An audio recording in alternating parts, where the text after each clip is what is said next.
I still lagging? Okay, it's getting better. Hang on. We're watching it. Thank you for the follows, F2P Copium and ASMR Enjoy. I'm sorry you're coming in during this time. Yes. Oh, hang on. We're just experiencing slight technical issues. Come on.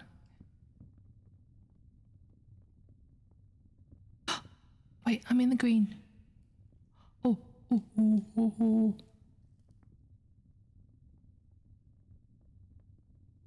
I think it's okay. Oh my god. Ah. We're in the green. The drop frames is going down as well. Oh my god. It was because last night I was downloading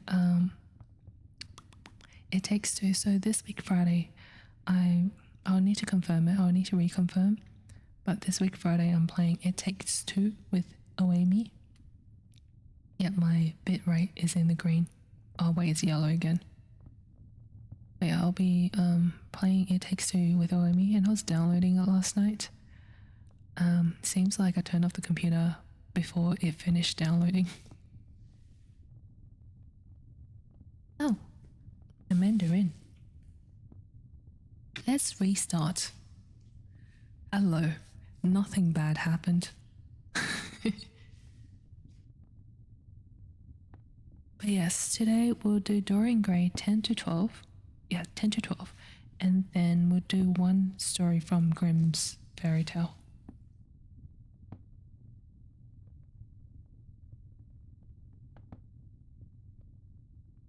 Yeah, yes.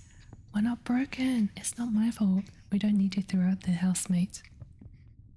We do not need to throw out the housemate. This is just a lesson for me to constantly check the frame rates and bitrate.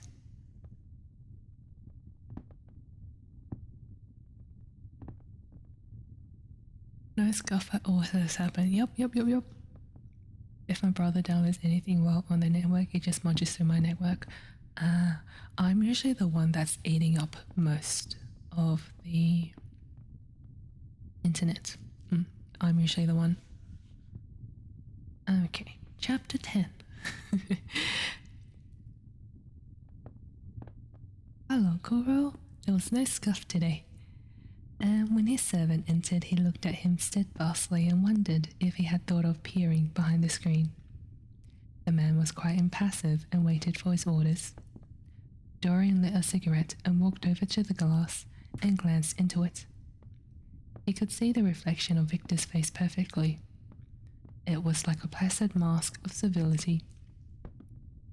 There was nothing to be afraid of there. Yet he thought it best to be on his guard.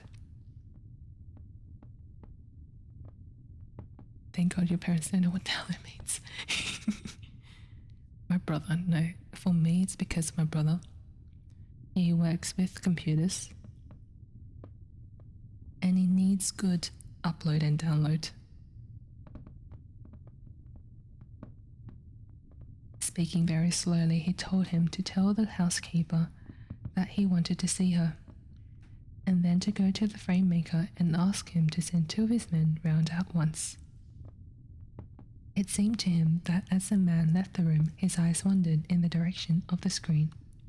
Or was that merely his own fancy?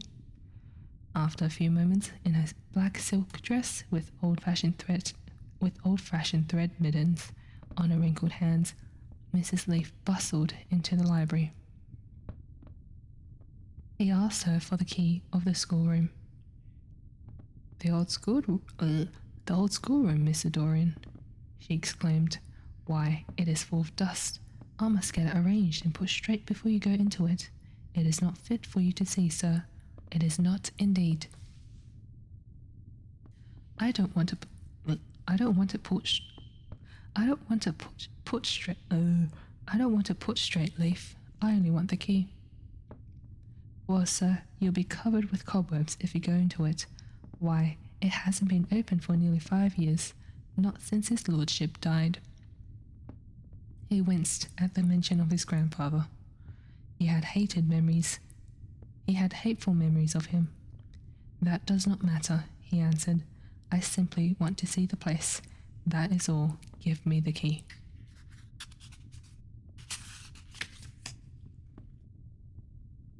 And here is the key, sir, said the old lady, going over the contents of her bunch with her And here's the key, sir, said the old lady, going over the contents of her bunch with tremulous, uncertain hands. Here is the key.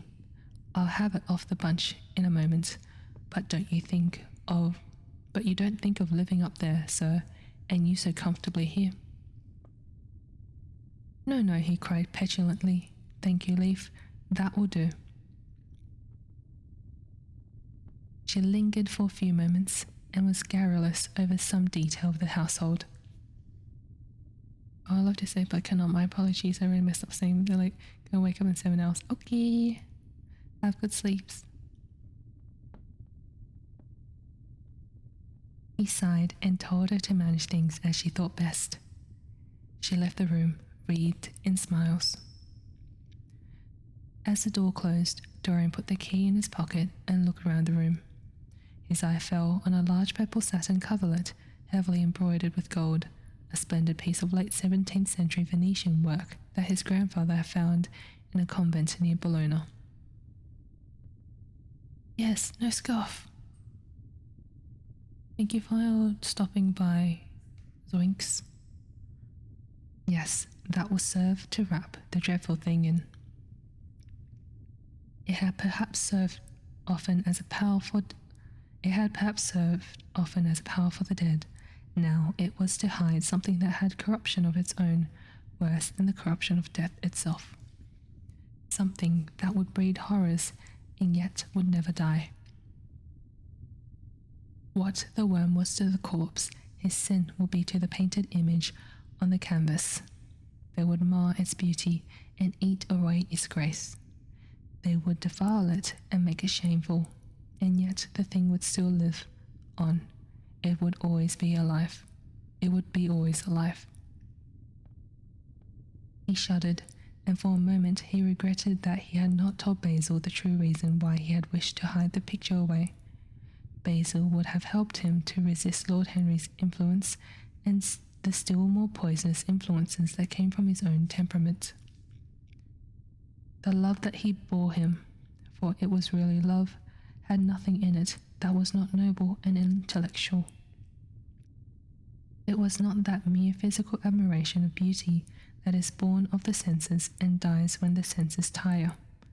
It was such a love as Michelangelo had known, and Montaigne and Winckelmann and Shakespeare himself. Yes, Basil could have saved him, but it was too late now. The past could always be annihilated. Regret, denial, or forgetfulness could do that, but the future was inevitable. There were passions in him that would find their terrible outlet, dreams that would make the shadows of their evil real. He took up from the couch and the great purple and gold texture. What? He took up from the couch the great purple and gold texture that covered it, and holding it in his hands, passed behind the screen. Was the face on the canvas viler than before? It seemed to him that it was unchanged, and yet his loathing of it was intensified. Gold hair, blue eyes, and rose-red lips. They were all there. They all were there. It was simply the expression that had altered. That was terrible in its cruelty. Compared to what he saw in it, of censure or rebuke, how shallow Basil's reproaches about Sybil Vane had been. How shallow, and of what little account. His own soul was looking out at him from the canvas and calling him to judgment.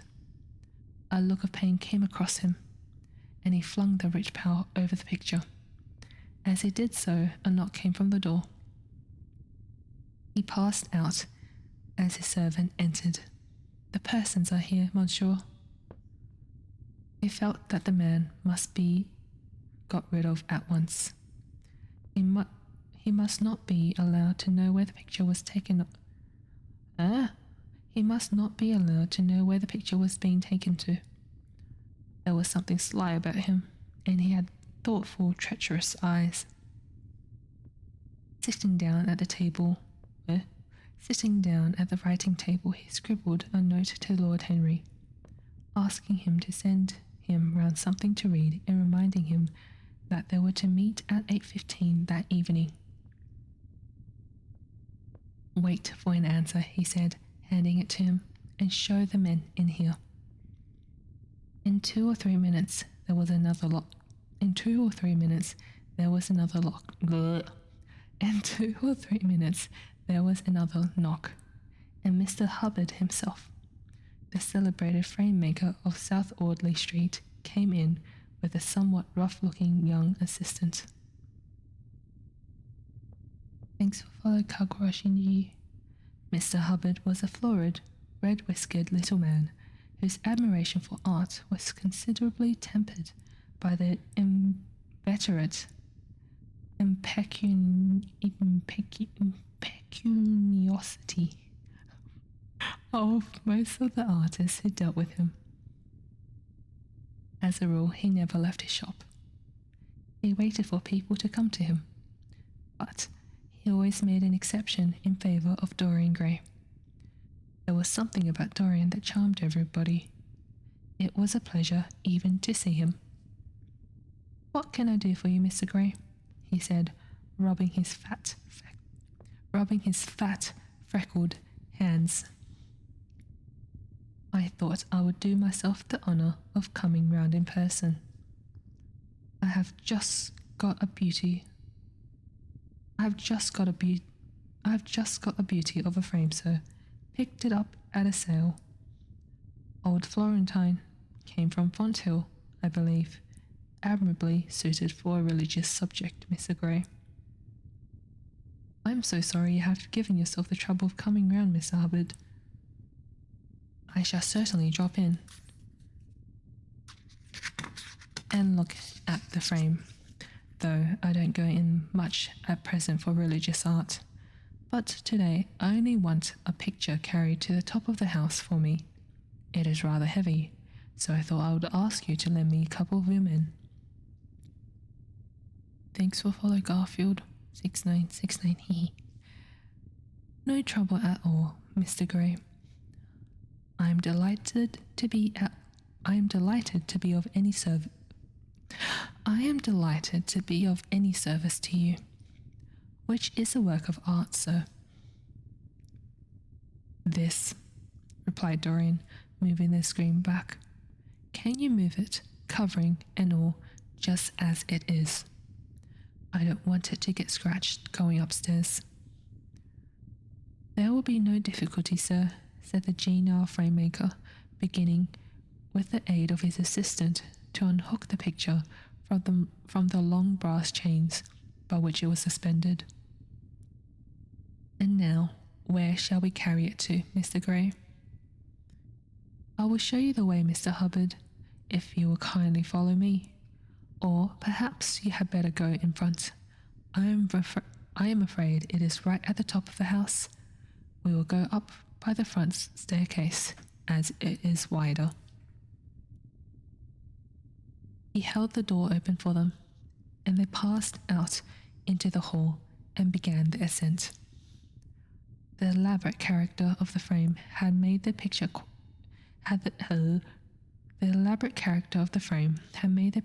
extremely bulky, and now and then, in spite of the obsequious protests of Mr. Hubbard, who had the true tradesman's spirited dislike of seeing gentlemen doing anything useful, Dorian put his hand to it so as to help them.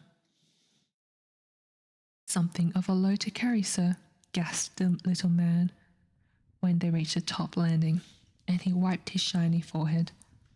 "I am afraid it is rather heavy," murmured Dorian as he unlocked the door that opened into the room that was to keep for him the securest secrets of his life and hide his soul from the eyes of men.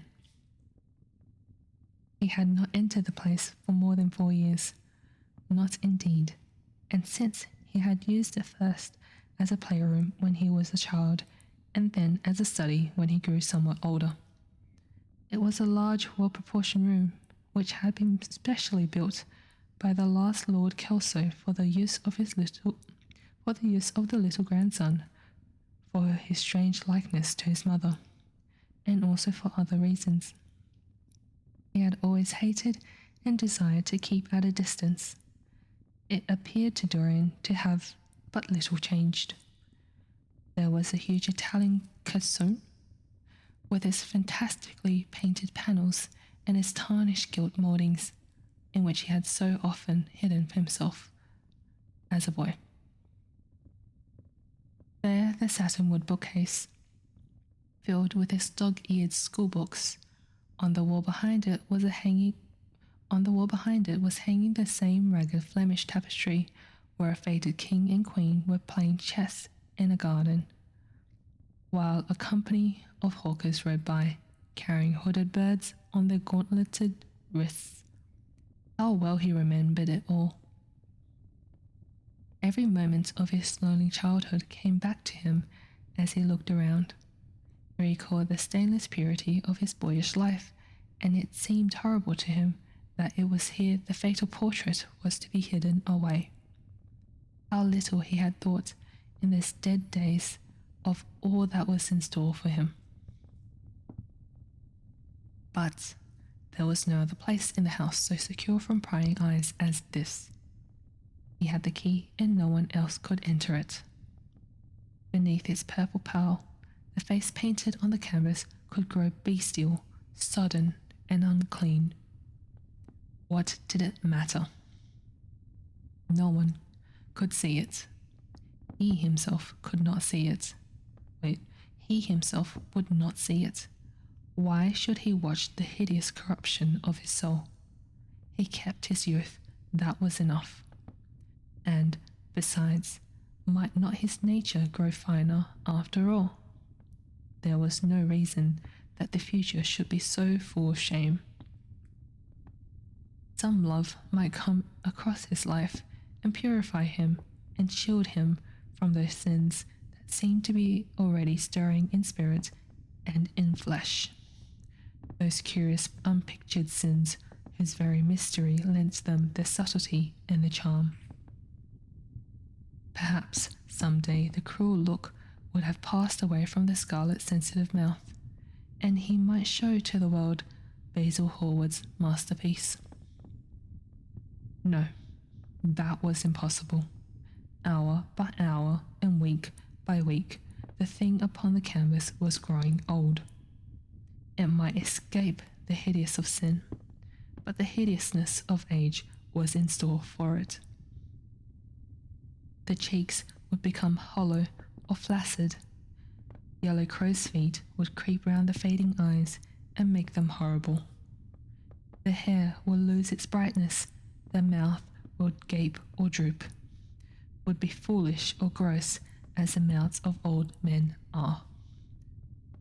There would be the wrinkled throat, the cold blue-veined hands, the twisted body that he remembered in his grandfather who had been so stern to him in his boyhood. The picture had to be concealed. There was no help for it.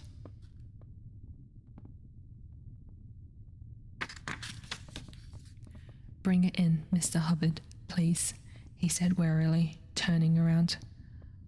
"I am sorry I kept you so long. I was thinking of something else." "Always glad to have a rest, Mr. Gray," answered the frame maker, who was still gasping for breath. "Where shall we put it, sir?" "Oh, anywhere. Here, this will do. I don't want to have it hung up. Just lean against the wall, thanks." "Might one look at the work of art, sir?" Dorian started. "It would not interest you, Mr. Hubbard," he said, keeping his eyes on the man. He felt ready to leap upon him and fling him to the ground if he dared to lift the gorgeous hanging that concealed the secret of his life. I shan't trouble you any more now. I am much obliged for your kindness in coming round." Am I dropping again?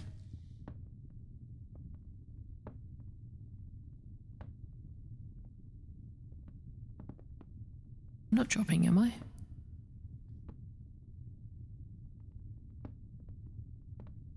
No, I'm fine. I'm so paranoid now.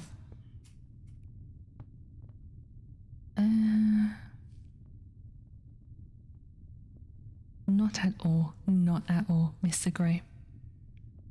Ever ready to do anything for you, sir. And Mr. Hubbard tramped downstairs, followed by the assistant, who glanced back at Dorian with a look of shy wonder in his rough, uncomely face. He had never seen anyone so marvellous. Oh my god, I'm dropping again. Really?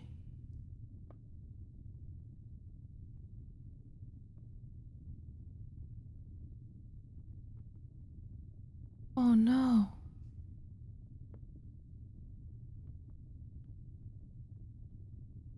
Come on.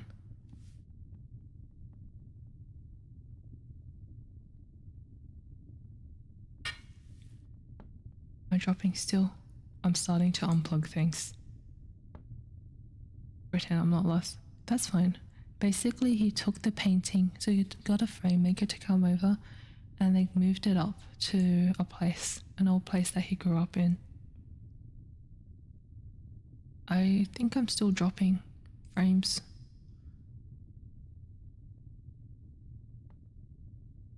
Okay, it's fine now.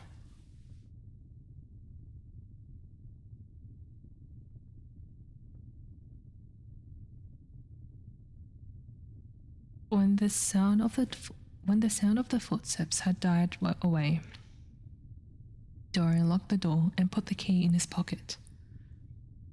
He felt safe now. No one would ever look upon the horrible thing. No eye but his would ever see his shame.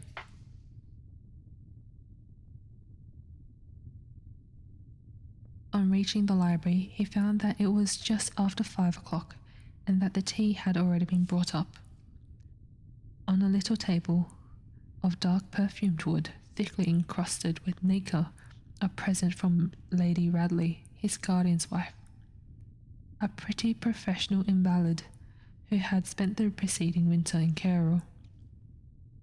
Was lying a note from Lord Henry, and beside it was a book bound in yellow paper, the cover slightly torn and the edges soiled. A copy of the third edition of the St. James Gazette had been placed on the tea tray. It was evident that Victor had returned. He wondered if he had met the men in the hall as they were leaving the house and had wormed out of them what they had been doing. He would be sure to miss the picture. Had no doubt missed it already while he had been laying the tea things. The screen had not been set back, and a blank space was visible on the wall. Perhaps some night he might find him creeping upstairs and trying to force the door of the room. It was a horrible thing to have a spy in one's house. He had heard of rich men who had been blackmailed all their lives by some servant who had read a letter or overheard a conversation, or picked up a card with an address, or found beneath a pillow a withered flower, or a shred of crumpled lace. He sighed, and having poured himself out some tea, opened Lord Henry's note. It was simply to say that he had sent him round the evening paper and a book that might interest him, and that he would be at the club at 8:15. He opened the St. James languidly and looked through it. A red pencil mark on the 5th page caught his eye. It drew attention to the following paragraph. Inquest on an actress. An inquest was held this morning at the Bell Tavern, Hoxton Road, by Mr. Danby, the district coroner, on the body of Sybil Vane, a young actress recently engaged at the Royal Theatre, Holborn. A verdict of death by misadventure was returned. Considerable sympathy was expressed for the mother of the deceased, who was greatly affected during the giving of her own evidence, and that of Mr. Birrell, who had made the post-mortem examination of the deceased. He frowned, and tearing the paper in two, went across the room and flung the pieces away. How ugly it all was, and how horribly real ugliness made things. He felt a little annoyed with Lord Henry for having sent him the report, and it was certainly stupid of him to have marked it with red pencil. Victor might have read it. The man knew more than enough English for that. Perhaps he had read it and begun to suspect something. And yet, what did it matter? What had Dorian Gray to do with Sybil Vane's death? There was nothing to fear. Dorian Gray had not killed her. His eye fell on the yellow book that Lord Henry had sent him. What was it, he wondered? He went towards a little pale-coloured octagonal stand that had always looked to him like the work of some strange Egyptian bees that wrought in silver, and taking up the volume, flung himself into an armchair and began to turn over the leaves. After a few minutes, he became absorbed. It was the strangest book that he had ever read. It seemed to him that in exquisite raiment and to the delicate sounds of flutes, the sins of the world were passing in dumb show before him. Things that he had dimly dreamed of were suddenly made real to him. Things of which he had never dreamed were gradually revealed. Thanks for follow, Santi. It was a novel without a plot, and with only one character, being, indeed, simply a psychological study of a certain young Parisian who spent his life trying to realize in the 19th century all the passions and modes of thoughts that belonged to every century except his own, and to sum up, as it were, in himself the various moods through which the world spirit had ever passed, loving for the mere artificiality, those renunciations that men have unwisely called virtue, as much as those natural rebellions had wise men still call sin. The style in which it was written was that curious jewelled style, vivid and obscure at once, full of argot and of archaism, of technical expression and of elaborate paraphrases, that characterizes the work of some of the finest artists of the French school of symbolists.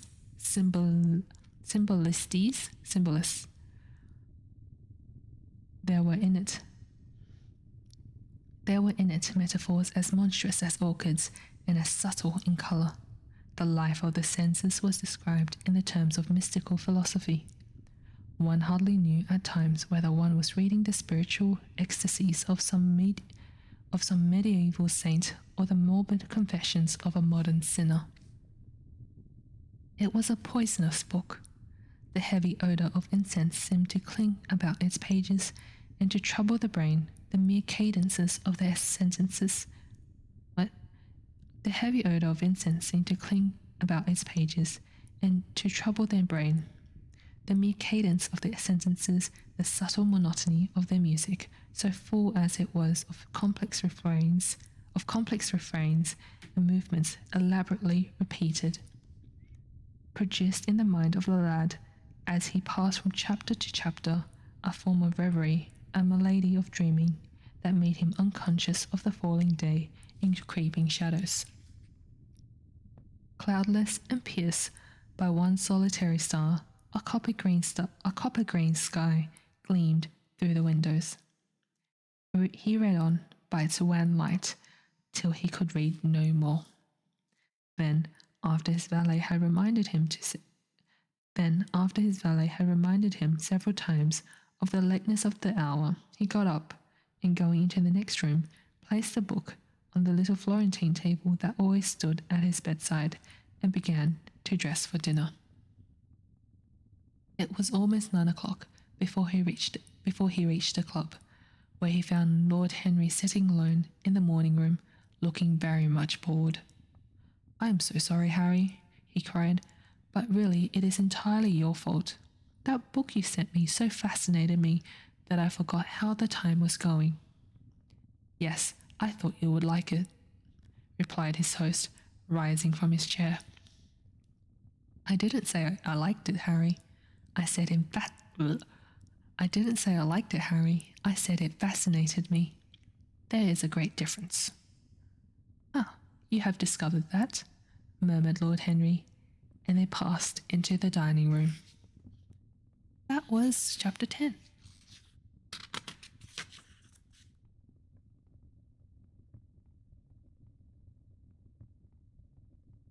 I'm occasionally dropping frames. Oh no. Today is the day it happens. No. I kind of need to sneeze as well. Should be fine. Chapter 11.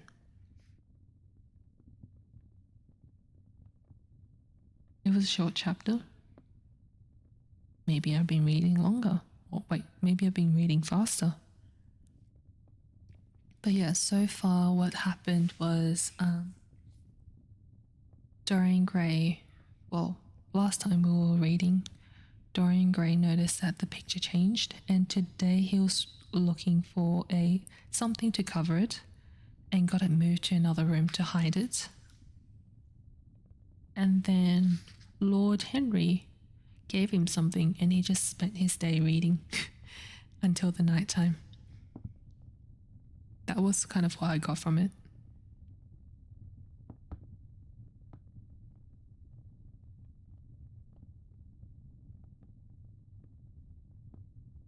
Okay. Chapter 11. 4 years, Dorian Gray could not be free. 4 years, Dorian Gray could not free himself from the influence of this book. Or perhaps it would be more accurate to say he never sought to free himself from it. He procured from Paris no less than 9 large copies of the first edition and had them bound in different colours, so that they might suit his various moods and the changing fancies of a nature over which he seemed at times to have almost entirely lost control. The hero, the wonderful young Parisian, in whom the romantic and the scientific temperaments were so strangely blended, became to him a kind of prefiguring type of himself. And indeed the whole book seemed to him to contain the story of his own life, written before he had lived it. Wait, are we a few years into the future? Okay, okay, that's fine. In one point, he was more fortunate than the novel's fantastic hero. He never knew, never indeed had any cause to know, that somewhat grotesque dread of mirrors and polished metal surfaces and still water which came upon the young Parisian so early in his life, and was occasioned by the sudden decay of a beauty that had once apparently been so remarkable. It was with an almost cruel joy, and perhaps in nearly every joy, as certainly in every pleasure, cruelty has its place, that he used to read the latter part of the book, with its really tragic, if somewhat overemphasized account of the sorrow and despair of one who had himself lost what in others, and in the beauty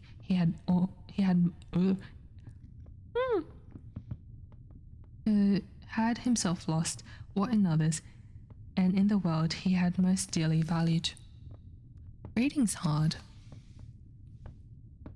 For the wonderful beauty that had so fascinated Basil Hallward and many others beside him seemed never to leave him. Even those who had heard the most evil things against him, and from time to time strange rumours about his mode of life, crept through London and became the chatter of the clubs. Could not believe anything to his dishonour when they saw him. He had always the look of one who had kept himself unspotted from the world. Men who talked grossly became silent when Dorian Gray entered the room. There was something in the purity of his face that rebuked them. His mere presence seemed to recall to them the memory of the innocence that they had tarnished.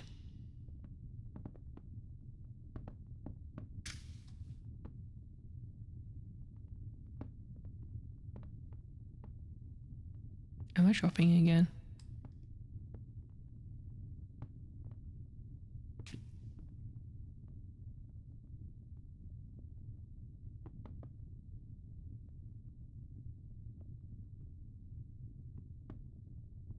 Let me refresh, hang on. Oh, I've dropped. Should be fine now.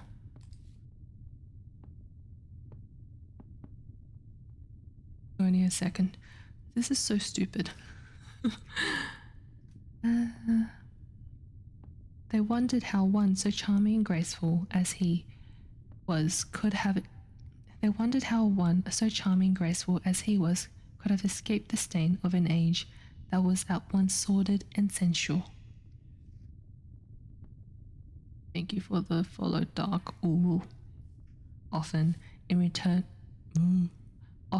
returning home from one of those mysterious and prolonged I can't read. Often, on returning home from one of those mysterious and prolonged absences, they gave rise to such strange conjecture amongst those who were his friends, or thought that they were so. He himself would creep upstairs to the locked room, open the door with a key that never left him now, and stand with a mirror in front of the portrait that Basil Hallward had painted of him, looking now at the evil and aging face on the canvas, and now at the fair young face that laughed back at him from the polished glass. The very sharpness of the contrast used to quicken his sense of pleasure. He grew more and more enamoured of his own beauty, more and more interested in the corruption of his own soul. He would examine with minute care, and sometimes with a monstrous and terrible delight, the hideous lines that seared the wrinkling forehead, or crawled around the heavy sensual mouth, wondering sometimes which were the more horrible, the signs of sin or the signs of age. He would place his white hand beside the coarse, bloated hands of the picture and smile. He mocked the misshapen body and the failing limbs. Bro, this guy's getting more corrupt. There were moments, indeed, at night when, lying sleepless in his own Let's try that again. There were moments, indeed, at night when, lying sleepless in his own delicately scented chamber, or in the sordid room of the little ill-famed tavern near the docks, which, under an assumed name and in disguise, it was his habit to frequent, he would think of the ruin he had brought upon his soul with a pity that was all the more poignant because it was purely selfish. But moments such as these were rare. That curiosity about life which Henry had first stirred in him as they sat together in the garden of their friend seemed to increase with gratification. The more he knew, the more he desired to know. He had mad hungers that grew more ravenous as he fed them. Yet he was not really reckless, at any rate in his relations to society. Once or twice every month during the winter, and on each Wednesday evening while the seasons lasted, he would throw open to the world his beautiful house, and have the most celebrated musicians of the day to charm his guests with the wonders of their art. His little dinners, in the settling of which Lord Henry always assisted him, were noted as much for the careful selection and placing of those invited, as for the exquisite taste shown in the decorations of the table, with its subtle symphonic arrangements of exotic fat flowers and embroidered cloths, an antique plate of gold and silver. Thank you.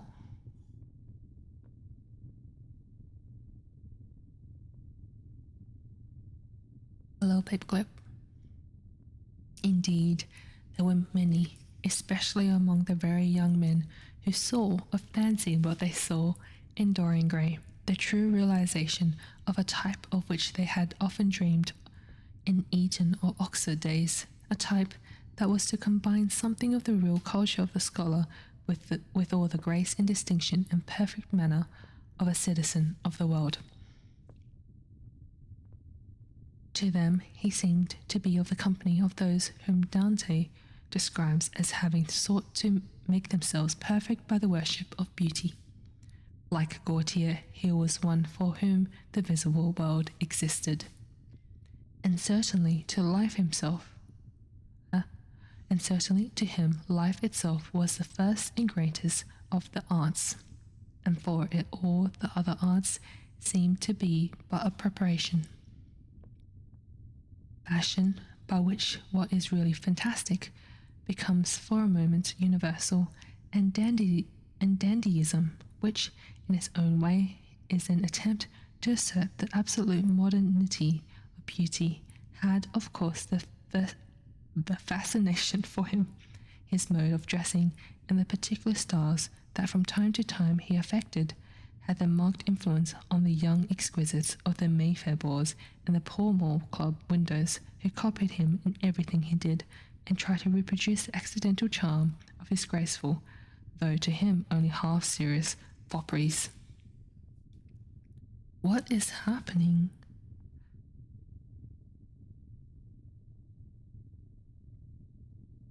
For a while, he was but too ready to accept the position that was almost immediately offered to him on his coming of age, and found indeed a subtle pleasure in the thought that he might really become to the London of his own day what to imperial Neronian Rome the author of the Satyricon once had been. Yet in his most heart he desired to be something more than a mere arbiter elegantiarum, to be consulted on the wearing of a jewel, or the knotting of a tie, or the conduct of a cane. He sought to elaborate some new scheme of life that would have its reasoned philosophy and its ordered principles, and find in the spiritualizing of the senses its highest realization. The worship of the senses has often, and with much justice, been decried, men feeling a natural instinct of terror about passions and sensations that seem stronger than themselves, and that they are conscious of sharing with a less highly organized form of existence.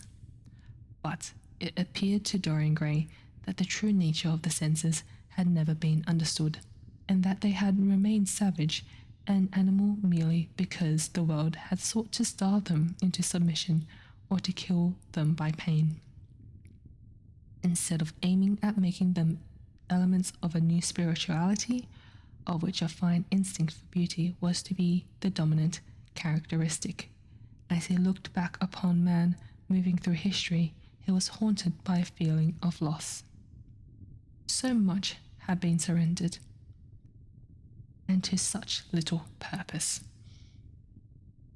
There had been mad, wilful rejections, monstrous forms of self-torture and self-denial, whose origin was fear, and whose result was a degradation infinitely more terrible than that fancied degradation from which, in their ignorance, they had sought to escape. Nature, in her wonderful irony, driving out the anchorite to feed with the wild animals of the desert, and giving to the hermit the beasts of the field as his companions. Yes, there was to be, as Lord Henry had prophesied, a new hedonism that was to recreate life and to save it from that harsh, uncomely puritanism that is having, in our own day, its curious revival. It was to have its service of the intellect, certainly, yet it was never to accept any theory or system that would involve the sacrifice of any mode of passionate experience.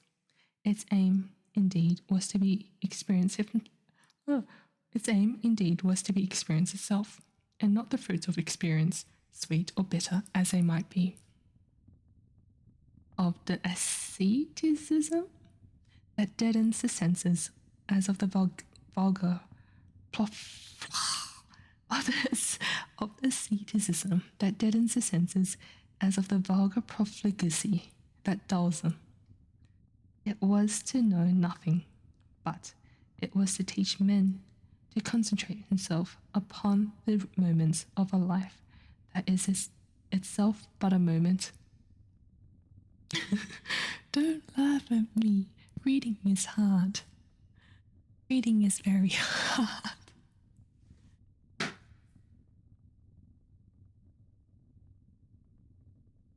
There are few of us who have not sometimes awakened before dawn, either after one of those dreamless nights that make us almost enamored of death,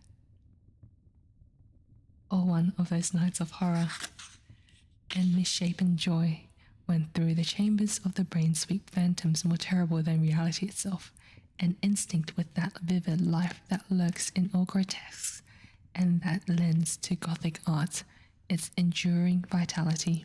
This art being one might fancy, especially the art of those whose minds have been troubled with the malady of reverie. Reading in English is quite difficult, especially if the words are hard, especially if I've never seen the words before, okay? Gradually, white fingers creep through the curtains, and they appear to tremble. In black, fantastic shapes, dumb shadows crawl into the corners of the room and crouch there.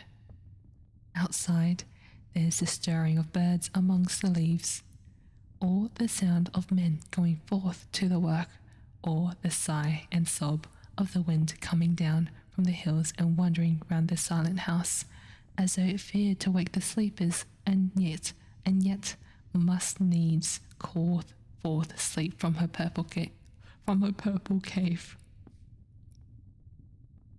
Linux, hello. Thank you for the follow. Let me try that. I'm not going to try reading that again. Veil after veil of thin, dusky gauze is lifted, and by degrees the forms and colours of things are restored to them, and we watch the dawn remaking the world in its antique pattern. The wan mirrors get back the mimic life. The flameless tapers stand where we had left them, and besides them lies the half-cut book that we had been studying, or the wired flowers that we had worn at the ball, or the letter that we had been afraid to read, or that we had read too often. Nothing seems to us changed. Out of the unreal shadows of the night comes back the real life that we had known. We have to resume it where we had left off, and there steals over us a terrible sense of the necessity for the continuance of energy in the same weariness round of stereotyped habits, or with a wild longing, it may be, that our eyelids might open some morning upon a world that had been refashioned anew in the darkness for a pleasure, a world in which things have fresh shapes and colours, and be changed or have other secrets, a world in which the past would have little or no place, or survive at any rate, in no conscious form of obligation or regret, the remembrance even of joy having its bitterness, and the memories of pleasure their pain. You should make a day, make you read tongue twisters and write it down for another day. I realized one thing. I'm not very good at reading fast or speaking fast. I realized that when I was attempting to sing fast songs. It's so hard. So I followed the blue wall. It's so hard. Tongue twisters. I got. She sells seashells by the seashore. The shells that she sells are seashells, I'm sure. Yes, I'm very good. It was the creation of such worlds as these that seemed to Dorian Gray to be the true object, or amongst the true objects of life, and in his search for sensations that would be at once new and delightful, and possess that element of strangeness that is so essential to romance, he would often adopt certain modes of thought that he knew to be really alien to his nature, abandon himself to their subtle influences, and then, having, as it were, caught their colour and satisfied his intellectual curiosity, leaving them with their curious indifference that is not incompatible with a real ardour of temperament, and that indeed, according to certain modern psychologists, is often a condition of it. It was rumoured of him once that he was about to join the Roman Catholic communion, and certainly the Roman ritual had always a great attraction for him. The daily sacrifice, more awful really than all the sacrifices of the antique world, stirred him as much by its superb rejection of the evidence of the senses as by the primitive simplicity of his elements and the eternal pathos of the human tragedy that it sought to symbolize. He loved to kneel down on the cold marble pavement and watch a priest in his stiff flowered dalmatic, slowly and with white hands moving aside the veil of the tabernacle, or raising aloft the jeweled lantern-shaped monstrance with that pallid wafer that at times one would fain think is indeed the panis celestis, the bread of angels, all robed in the garments of the passion of Christ, breaking the host into the chalice and smiting his breast for his sins. The fuming censers that the grave boys in the lace and scarlet, tossing into the air like great gilt flowers, had a subtle fascination for him. As he passed out, he used to look with wonder at the black confessionals, and longed to sit in the dim shadow of one of them and listen to men and women whispering through the worn grating the true stories of their lives. But he never fell into the error of arresting his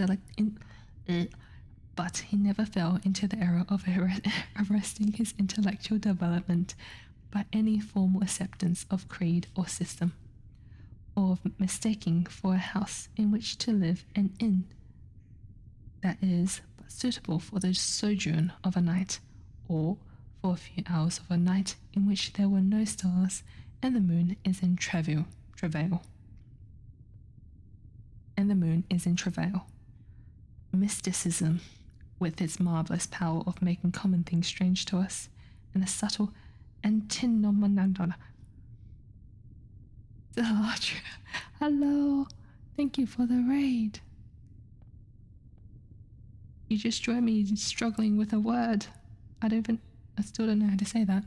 Hello, thank you for the follow, Hera Cruz. Hello again. I was just Mad-Eye Marin as well. Hello, thank you for the follow. Venomous. Welcome. What did you get up to? Okay, I think my bot's broken. Oh no. It told me to follow a Discord or join a Discord thing. I'll do that afterwards. Hope your stream went well. I'm just gonna... Was a fun January, wonderful, thank you for asking. Yeah, today we had some issues with the internet, so I apologize if things get a bit laggy. I do apologize for that. If things do get laggy. Shit. What did he get up to? Otherwise, I'll just stalk you. Hang on. I do the stalk. Can chat just load? Fine, I'm gonna... Oh.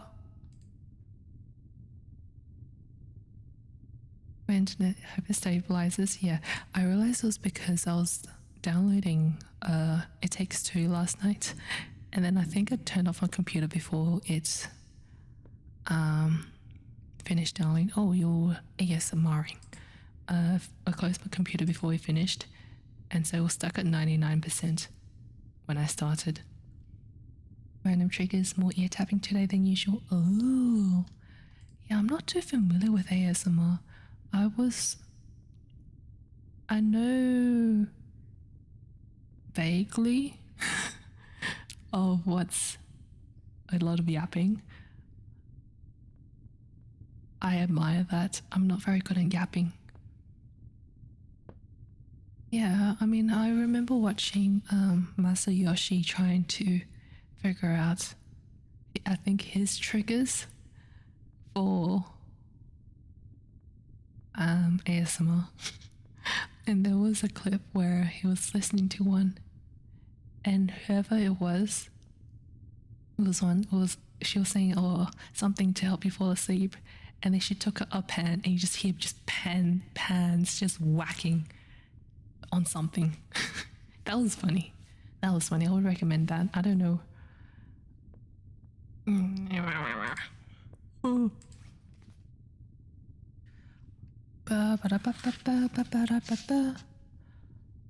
But yeah, Masayoshi, he's funny.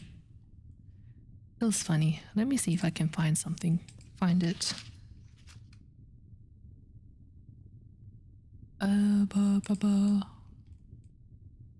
Masayoshi. ASMR pan.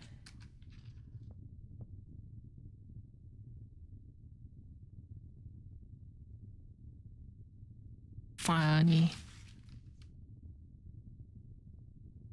Why can't I? Oh.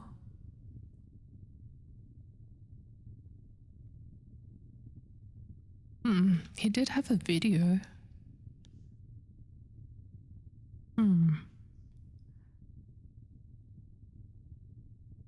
Definitely place for unusual funny triggers. Yeah. Where is it?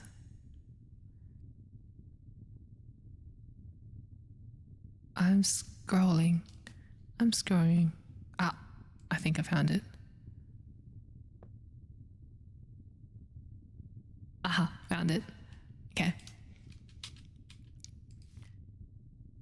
This, around 6:30, 6 minutes 30 seconds. Why did I keep moving to the side? Hello?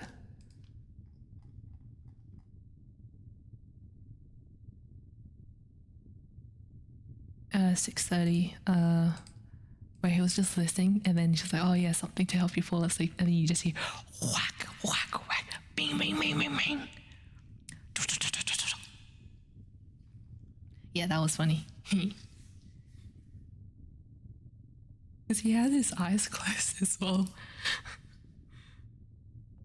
I think, was that around the time where everyone was doing these loud cursed ASMRs? Yeah. The ones where they're just screaming their heads off. Yeah, I watch a lot of Masayoshi. I've been watching him since 2020. Like most people, but 2020 was when I started watching him. I am proud to say that my humor is not influenced by him. I am not as funny. I do not make similar jokes, but I laugh at the things that he laughs at. If that makes any sense. I have a childlike, that's crazy, sounds great. I have a childlike sense of humor, but I do not have that skill to be humorous. It's just so it. Yes. Yeah, but his chat is very fun, and I would generally recommend. At one point, he was mainly just a Valorant streamer. but I like watching his compilations because he is like the child that we all are, but he's just openly expressing it. Oh yeah, if you need to do any post-stream stuff, please go ahead. If you need to sleep, please go ahead. We're just continuing with Dorian Gray, and afterwards, I actually got my Grimm book. We'll do complete fairy tales, Grimm's complete fairy tales. Just do one story.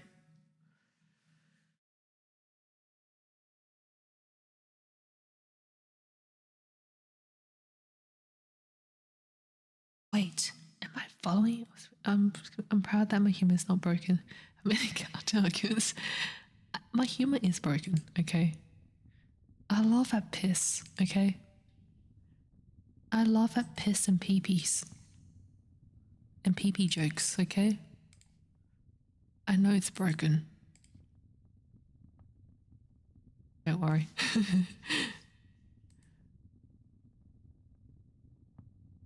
If you tell me not to do something, I would do it.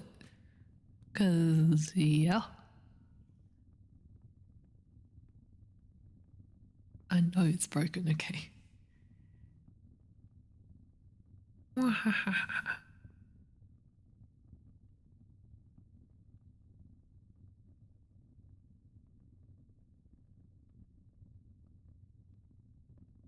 Okay, I shall continue. I don't know what we got up to.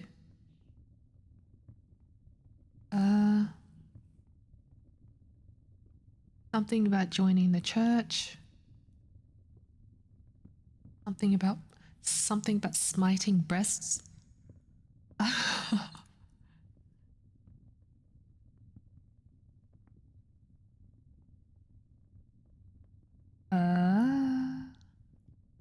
I'll read the breast part again.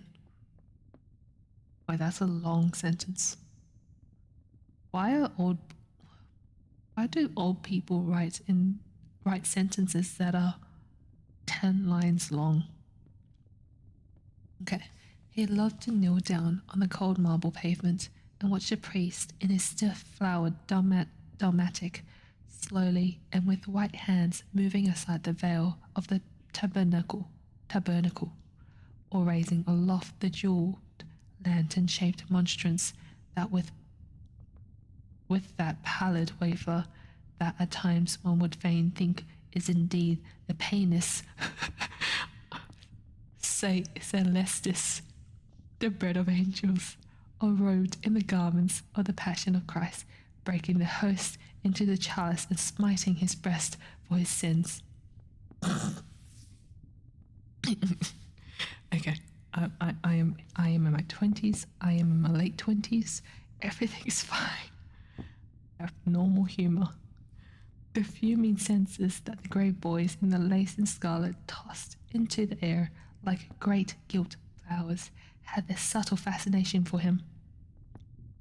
As he passed out, he used to look with wonder at the black confessionals and long to sit in the dim shadow of one of them and listen to men and women whispering through the worn grating the true stories of their lives.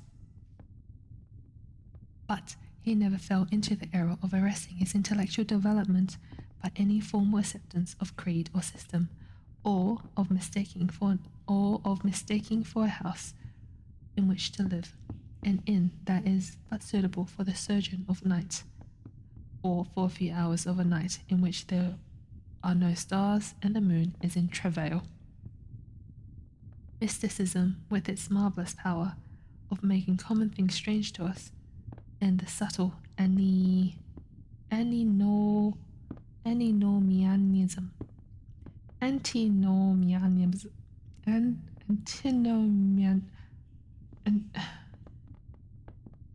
how do I pronounce this? Antinomianism that always seemed to accompany it moved him for a season. And for a season he inclined to the materialistic doctrines of the Darwinismus movement in Germany, and found a curious pleasure in tracing the thoughts and passion of men to some pearly cell in the brain, or some white nerve in the body, delighting in the conception of the absolute dependence of the spirit on certain physical conditions, morbid or healthy, normal or diseased. Yet, as has been said of him before, no theory of life seemed to him to be any importance compared with life itself. He felt keenly conscious of how barren all intellectual speculations is when separated from action and experiment. He knew that the senses no less than the soul have the spiritual mysteries to reveal. Don't laugh at me, man. How would you say that? Let me put it. Hang on. Antinomianism. Wait, I'm not even typing. What the hell? Antinomianism. How would you say that, huh? Don't laugh at me.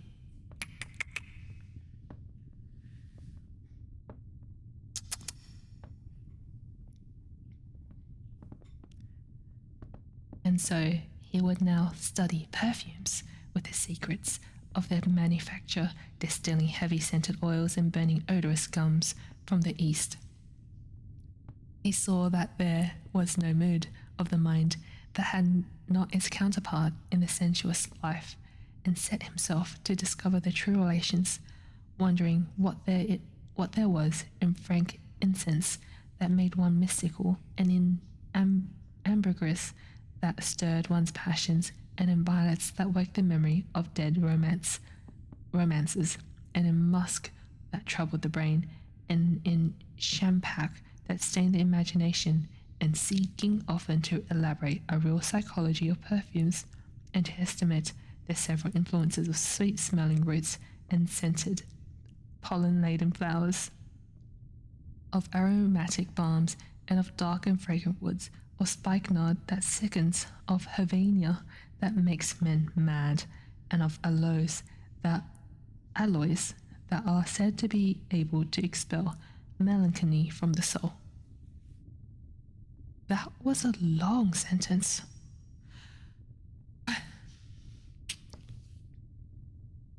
At another time, he devoted himself entirely to music, and in a long latticed room with a vermilion and gold ceiling and walls of olive green lacquer, he used to give curious concerts in which mad gypsies told wild music from little zithers or grave yellow-shored Tunisians plucked at the strained strings of monstrous lutes, while grinning negroes beat monotonously.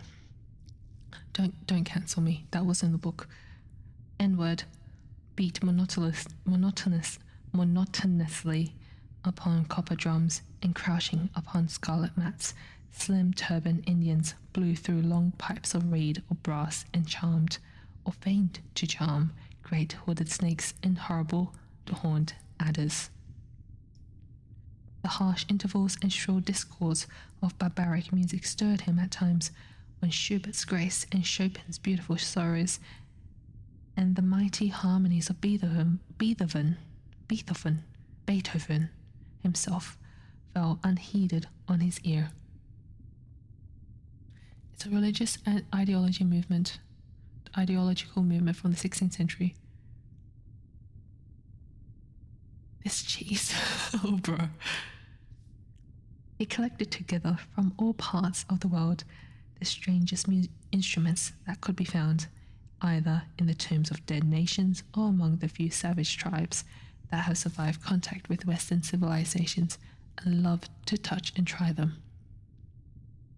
He had the mysterious Jurupari of the Rio N-word Indians that women are not allowed to look at, and that even youths may not see till they have been subjected to fasting and scourging, and the earthen jars of the Peruvians that have the shrill cries of birds and flutes of human bones, such as Alfonso de Ovel heard in Chile, and the sonorous green jaspers that are found near Cusco, and give forth a note of singular sweetness.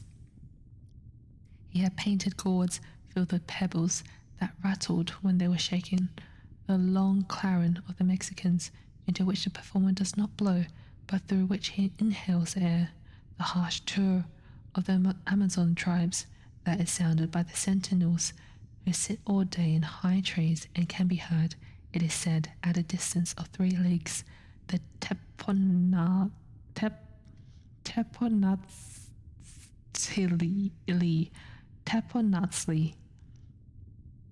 that has 2 vibrating tongues of wood and is beaten with sticks that are smeared with an elastic gum obtained from the milky juice of plants. The yotl bells from the Aztecs that are hung in clusters like grapes and a huge cylindrical drum covered with the skins of great serpents, like the one that Bernal Diaz saw when he went with Cortez into the Mexican temple, and of whose doleful sound he has left us so vivid a description. The fantastic character of these instruments fascinated him, and he felt a curious delight in the thought that art, like nature, has her monsters, things of bestial type and with hideous voices. Yet, after some time, he wearied of them, and would sit in his box at the opera, either alone or with Lord Henry, listening in rapt pleasure to Tannhauser, and seeing in the prelude to that great work of art a presentation of the tragedy of his own soul. But Billy's in the corner waiting for me to write something. Yes, he's got his eyes on you. On one occasion, he took up the study of jewels and appeared at a costume ball as Anne de Joyeuse, Admiral of France, in a dress covered with 560 pearls. This taste enthralled him for years, and indeed may be said never to have left him.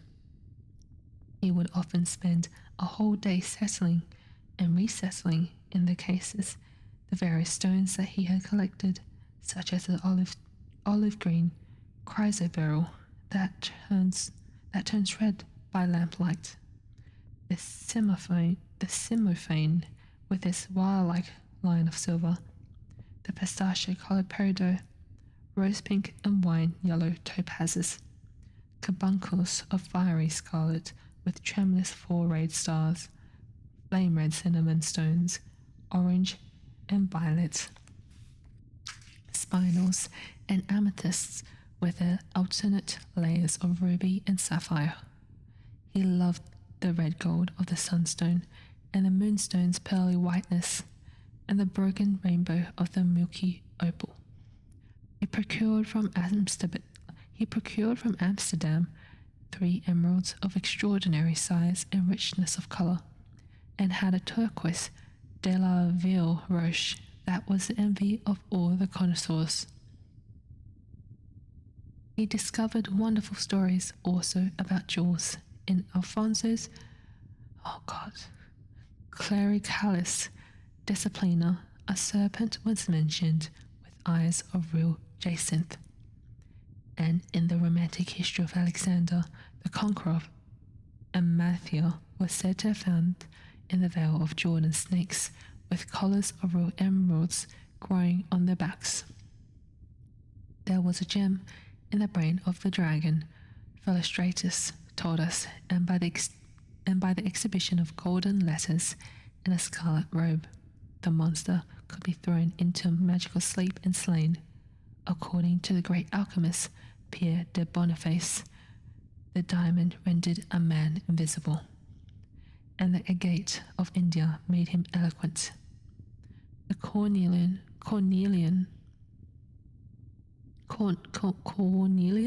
appeased anger, and the hyacinth provoked sleep, and the amethyst drove away the fumes of wine. The garnet cast out demons, and the hydropicus deprived the moon of her colour. The selenite waxed and waned with the moon, and the meloceus that discovers thieves could be affected only by the blood of kids. Leonardus Camillus had seen a white stone taken from the brain of a newly killed toad. That was a certain antidote against poison. The bezoar that was found in the heart of an Arabian deer was a charm that could cure the plague. And the nest of Arabian birds was an aspilates that, according to Democritus, kept the wearer from any danger by fire. Thank you for the follow, Draco. The king of Sealand rode through his city with a large ruby in his hand at the ceremony of his coronation. The gates of the palace of John the priest were made of sardius, with the horn of the horned snake inwrought, so that no man might bring poison within. Over the gable were 2 golden apples, in which were 2 carbuncles, so that the gold might shine by day, the carbuncles by night. In Lodge's strange romance, A Marguerite of America, it was stated that in the chamber of the queen one could behold all the chaste ladies of the world enchased out of silver, looking through fair mirrors of chrysolites, carbuncles, sapphires, and green emeralds. Marco Polo had seen the inhabitants of Zipangu place rose-coloured pearls in the mouth of the dead. A sea monster had been enamored of the pearl that the diver brought to King Perozes, and had slain the thief, mourned for 7 moons over its loss. When the Huns lured the king into the great pit, he flung it away. Procopius tells the story, nor was it ever found again, though the emperor Anastasius offered 500 weight of gold pieces for it. The king of Malabar had shown to a certain Venetian a rosary of 304 pearls, one for every god that he worshipped. When the Duke de Valentino, son of Alexander VI, visited Louis XII of France, his horse was loaded with gold leaves, according to Brantome, and his cap was double rows of rubies that threw out a great light. Charles of England had ridden in stirrups hung with 421 diamonds. Yeah, but spot strikes when least expected year. Richard II had a coat valued at 30,000 marks, which was covered with Balas rubies. Hall describes Henry VIII on his way to the Tower previous to his coronation as wearing a jacket of raised gold, the placard embroidered with diamonds and other rich stones, and a great baldric about his neck of large balances. The favourites of James I wore earrings of emeralds set in gold filigrane. Edward II gave to Piers Gaveston a suit of red gold armour studded with jacinths, a collar of gold roses set with turquoise stones, and a skull cap parsemé with pearls. Henry II wore jewelled gloves reaching to the elbows, and had a hawk glove sewn with 12 rubies and 52 great orients. The ducal hat of Charles the Rash, the last Duke of Burgundy of his race, was hung with pearl-shaped pearls and studded with sapphires. Hello, Jojo! How exquisite life had once been, how gorgeous in its pomp and decoration. Even to read of the luxury of the dead was wonderful. Then he turned his attention to embroideries and to the tapestries that performed the office of frescoes in the chill rooms of the northern nations of Europe. As he investigated the subject, he always had an extraordinary faculty of becoming absolutely absorbed for the moment in whatever he took up. He was almost saddened by the reflection of the ruin that time brought on. Beautiful and wonderful things. He, at any rate, had escaped that. Oh, that's a long paragraph. Summer followed summer, and the yellow jonquils bloomed and died many times, and nights of horror repeated the story of the shame, but he was unchanged. No winter marred his face or stained his flower-like bloom. how different it was with material things. Where had they passed to?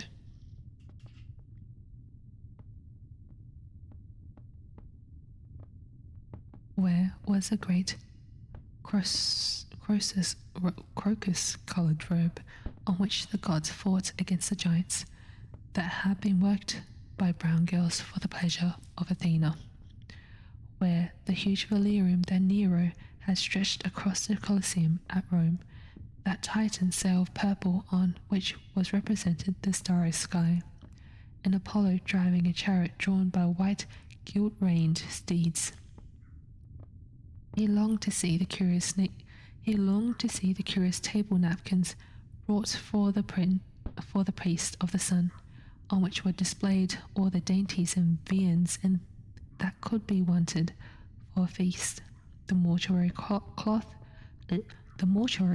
of King Chilperic, with its 300 golden bees, the fantastic robes that excited the indignation of the bishops of Pontus, and were figured with lions, panthers, bears, dogs, forests, rocks, hunters, all, in fact, that a painter can copy from nature.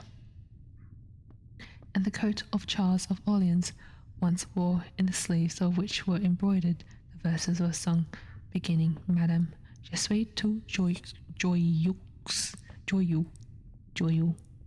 je suis tout joyeux.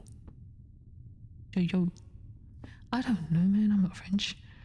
The musical accompaniment of the words being wrought in gold thread, and each note of square shape in those days formed with 4 pearls. He read of the room that was prepared at the palace at Reims for the use of Queen Joan of Burgundy, and was decorated with 1,321 parrots made in embroidery, emblazoned with the king's arms, and 561 butterflies, whose wings were similarly ornamented with the arms of the queen, the whole worked in gold. Catherine de Medicis had a morning bed made for her of black velvet powdered with crescents and sun. Its curtains were of damask, with leafy wreaths and garlands figured upon a gold and silver ground, and fringed along the edges with broideries of pearls, and it stood in a room hung with rows of the queen's devices to cut black velvet upon cloth of silver. Louis XIV had gold embroidered caryatides 15 feet high in his apartment. The state bed of Sobieski, King of Poland, was made of Smyrna gold brocade embroidered in turquoises with verses from the Koran. Its supports were of silver gilt, beautifully chased, and profusely set with enamelled and jewelled medallions. Stop laughing at me. It had been taken from the Turkish camp before Vienna, and the standard of Muhammad had stood between the tremulous gilt of his canopy. And so, for a whole year, he sought to accumulate the most exquisite specimens that he could find of textile and embroidered work, getting the dainty Delhi muslins, finely wrought with gold thread palmates and stitched over the iridescent beetle wings, the Dhaka gauzes that, from the transparency, are known in the East as woven air and running water and evening dew. Strange figured cloths from Java, elaborate yellow Chinese hangings, books bound in tawny satins or fair blue silks and wrought with fleur-de-lis, birds and images, veils of lasses worked in Hungary point, Sicilian brocades and stiff Spanish velvets, Georgian work with its gilt coins, and Japanese fukuosas with their green-toned golds and their marvelously plumaged birds. He had a special passion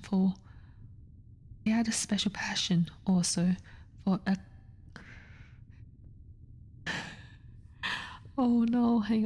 for ecclesiastical vestments as indeed he had for everything connected with the service of the church. In the long cedar chests that line the west gallery of his house, he had stored away many rare and beautiful specimens of what is really the raiment of the bride of Christ, who must wear purple and jewels and fine linen, that she may hide the pallid, macerated body that is worn by the suffering that she seeks for and wounded by the self-inflicted pain. He possessed a gorgeous cope of crimson silk and gold thread damask, figured with a repeating pattern of gold pomegranates set in six-petal formal blossoms, beyond which on either side was a pineapple device wrought in seed pearls. The orphreys were divided into panels representing scenes from the life of the Virgin. The coronation of the Virgin was figured in coloured silks upon the hood. This was Italian work of the 15th century, and the cope was of green velvet, embroidered with heart-shaped groups of acanthus leaves, from which spread long-stemmed white blossoms, and details of which were picked out with silver thread and coloured crystals. The morse bore a seraph's head in gold thread raised work.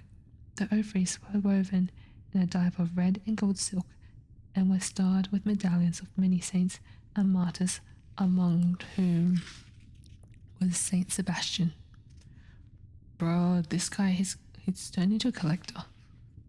He had chasubles also of amber-coloured silk and blue silk and gold brocade and yellow silk damask and cloth of gold, figured with representations of the Passion and crucifixion of Christ, and embroidered with lions and peacocks and other emblems.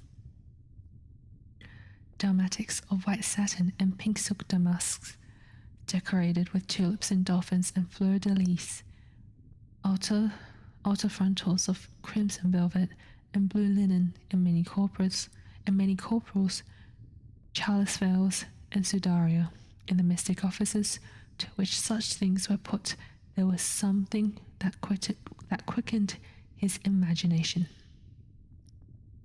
For these treasures and everything that he collected in his lovely house were to be to him means of forgetfulness, modes by which he could escape for a season from the fear that seemed to him at times to be almost too great to be borne. Upon the walls of the lonely locked room where he had spent so much of his boyhood, he had hung with his own hands the terrible portrait whose changing features showed him the real degradation of his life, and in front of it had draped the purple and gold pall as a curtain. For weeks he would not go there, would forget the hideous painted thing, and get back his light heart, his wonderful joyousness, his passionate absorption in mere existence.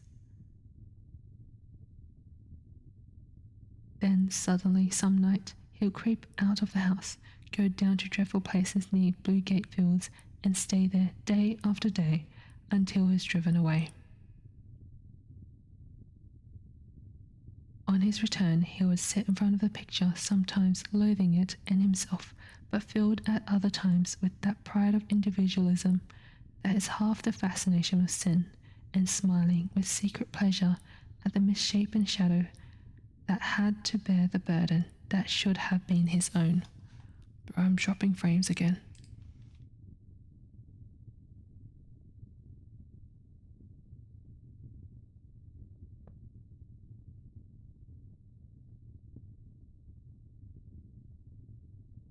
Okay, it's better. No, it's not. Oh my god, stop. Come on. Come on. Come on. It's unstable still. Oh god. We're dropping, aren't we? Uh-oh.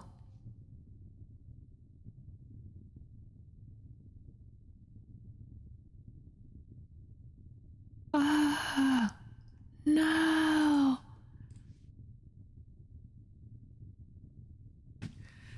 Are we dropping? No!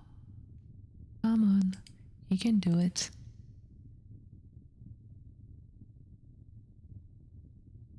Come on. You can do it. Oh god. Oh god, come on. It's better. A tiny bit, but still unstable. Seems like it's okay. It says it's unstable on my end. And we were just trying to read a whole bunch of words that make no sense to me. Probably. Oh, come on, come on, come on. This is what happens when you're not connected by cable. Oh.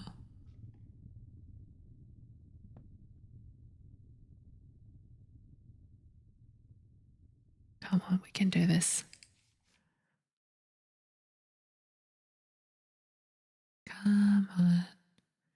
Come on. Honestly, KV, if you're laughing at me trying to read, you'll be pissing yourself laughing at me trying to sing.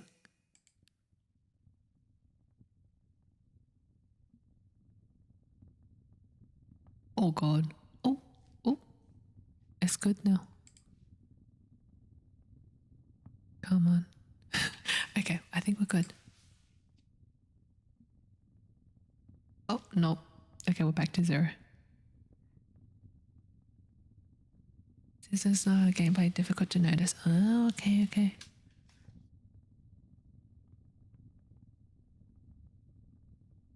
What did I read up to?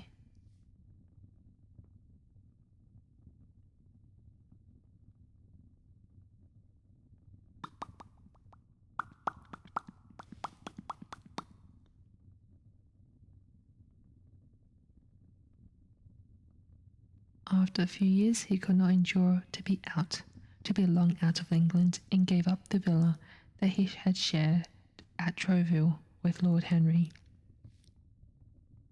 as well as the little white walled inn house at Algiers, where they had more than once spent the winter.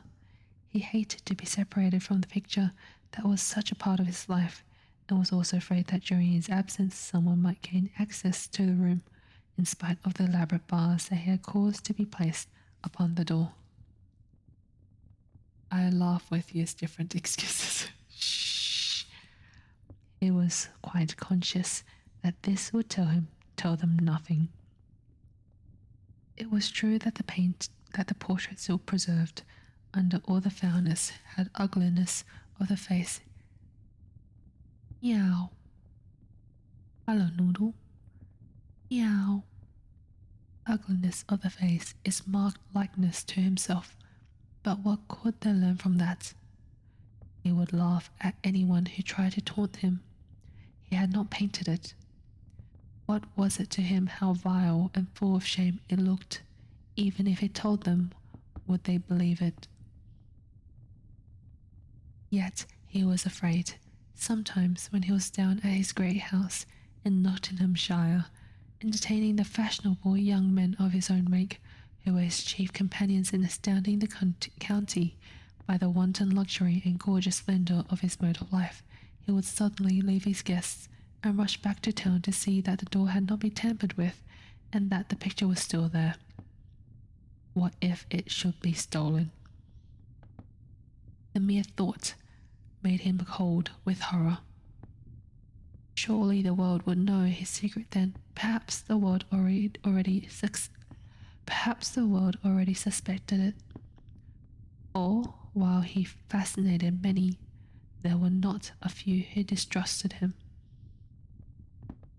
He was very nearly blackballed at a West End club, of which his birth and social position fully entitled him to become a member, and it was said that on one occasion, when he was brought by a friend into the smoking room of the Churchill, the Duke of Berwick and another gentleman got up in a marked manner and went out. Curious stories became current about him after he had passed his 25th year. It was rumoured that he had been seen brawling with foreign sailors in a low den in the distant part of Whitechapel, and that he consorted with thieves and coiners and knew the mysteries of the trade. His extraordinary absences became notorious, and when he used to reappear again in society, men would whisper to each other in corners, or pass him with a sneer, or look at him with cold searching eyes, as though they were determined to discover his secret. Of such insolences and attempted slights he, of course, took no notice, and in the opinion of most people, his frank, debonair manner, his charming boyish smile, and the infinite grace of that wonderful youth that seemed to never leave him, were in themselves a sufficient answer to the calumnies, for so they termed them, that were circulated about him. It was remarked, however, that some of those who had been most intimate with him appeared after a time to shun him. Women who had widely adored him, and for his sake had braved all social censure and set convention at defiance, were seen to grow pallid with shame or horror if Dorian Gray entered the room.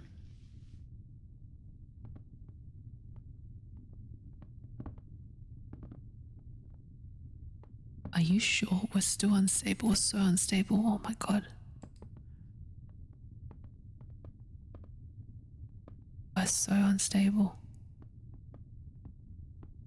Wow. That's fine. Oh. Yet these whispered scandals only increased in the eyes of many his strange and dangerous charm. Its great wealth was a certain element of security. Society, civilized society at least, is never very ready to believe anything to the detriment of those who are both rich and fascinating. It feels instinctively that manners are of more importance than morals, and, in its opinion, the highest respectability is of much less value than the possession of a good chef. And, after all, it is a very poor consolation to be told that the man who has given one a bad dinner or poor wine is irreproachable in his private life. Even the cardinal virtues cannot atone for half-cold entrees, as Lord Henry remarked once in a discussion on the subject, and there's possibly a good deal to be said for his view. While the canons of good society are, or should be, the same as the canons of art, form is absolutely essential to it.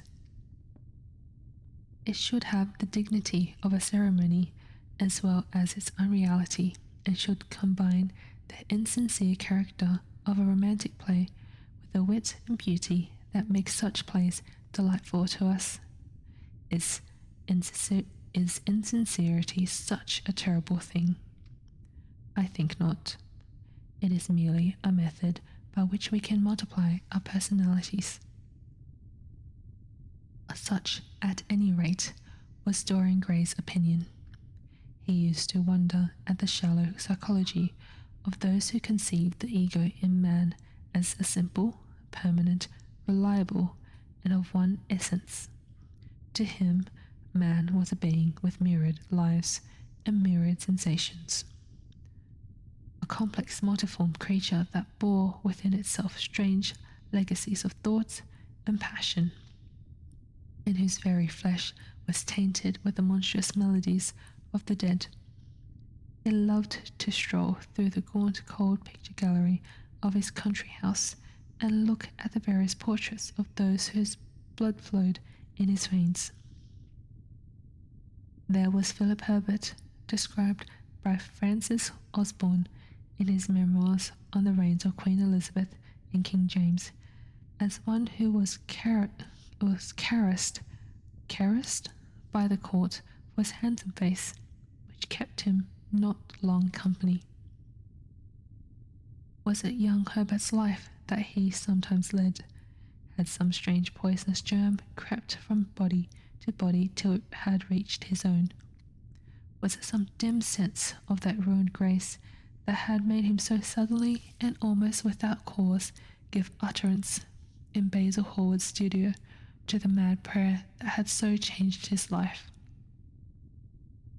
Here, in gold-embroidered red doublet, jewelled surcoat, in gilt-edged ruff and wristbands, stood Sir Anthony Sherard, with his silver and black armour piled at his feet.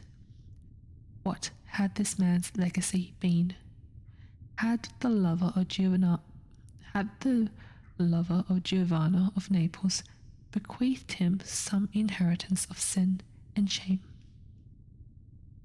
Were his own actions merely the dreams that the dead man had not dared to realize? Here, from the fading canvas, smiled Lady Elizabeth Devereux in a gauze hood, pearl stomacher, and pink-slashed sleeves. A flower was in her right hand, and her left clasped an enamelled collar of white and damask roses. On a table by her side lay a mandolin and an apple. There were large green rosettes upon her little pointed shoes.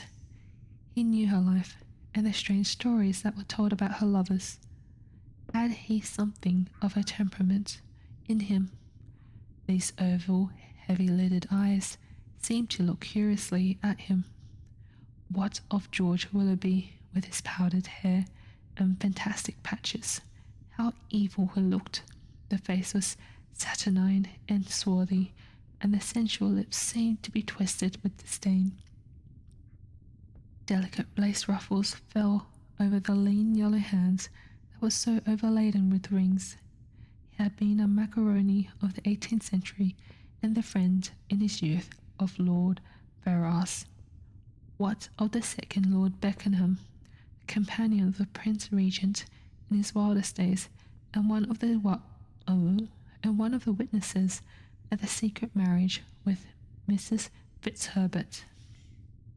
How proud and handsome he was, with his chestnut curls and insolent pose. What passions had he bequeathed? The world had looked upon him as infamous.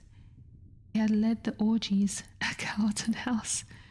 The star of the Garter glittered upon his breast. Beside him hung the portrait of his wife, a pallid, thin-lipped woman in black. Her blood almost stirred within him. How curious it all seemed. He held orgies, and his mother, with her Lady Hamilton face and her moist wine-dashed lips, he knew what he had got from her. He had got from her his beauty and his passion for the beauty of others. She laughed at him in her loose bacchante dress. There were vine leaves in her hair, the purple spilled from the cup she was holding.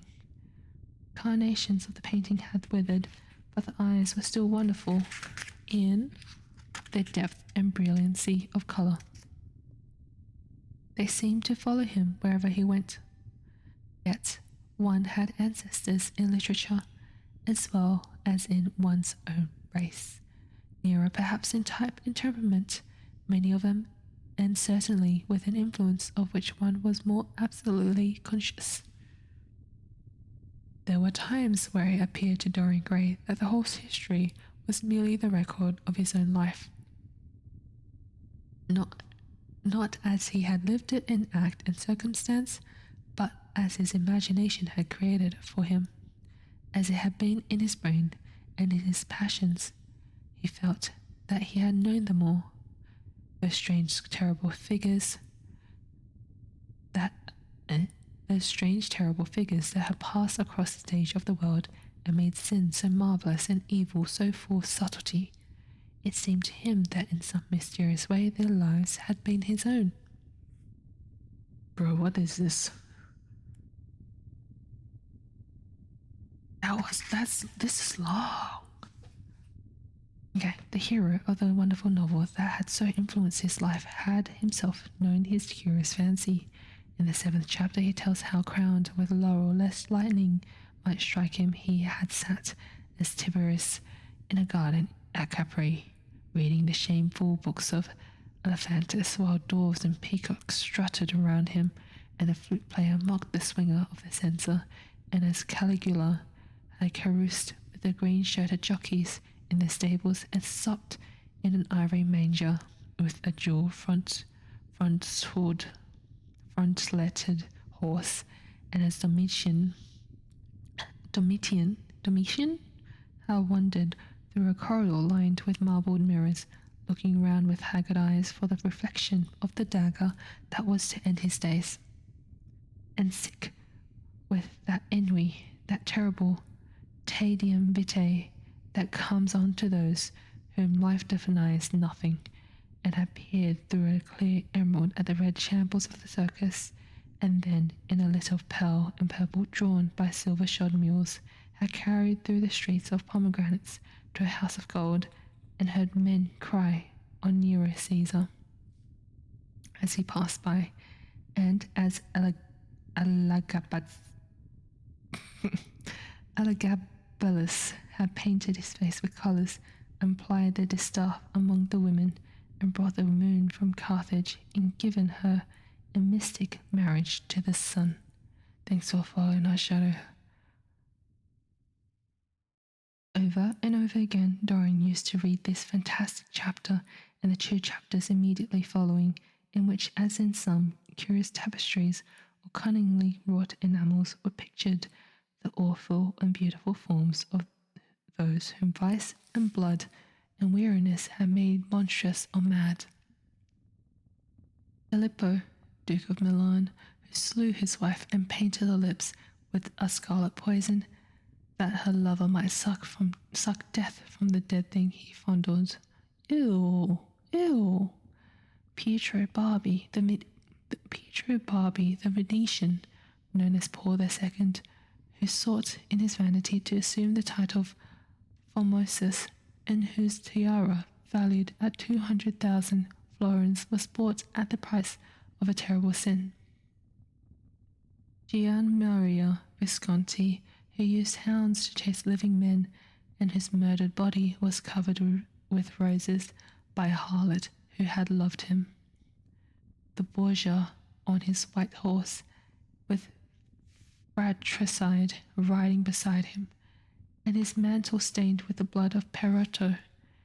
Pietro Riaro, the young Cardinal Archbishop of Florence, child and minion of Sixtus VI, whose beauty was equalled only by his debauchery, and who received Leonora of Aragon in a pavilion of white and crimson silk, filled with nymphs and centaurs, and gilded a boy, that he might serve at the feast as Ganymede or Hylas.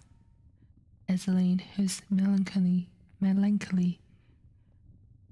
could be cured only by the spectacle of death, and who had a passion for red blood, as other men have for red wine, the son of the fiend, was, as was reported, and one who had cheated his father at dice when gambling him for his own soul.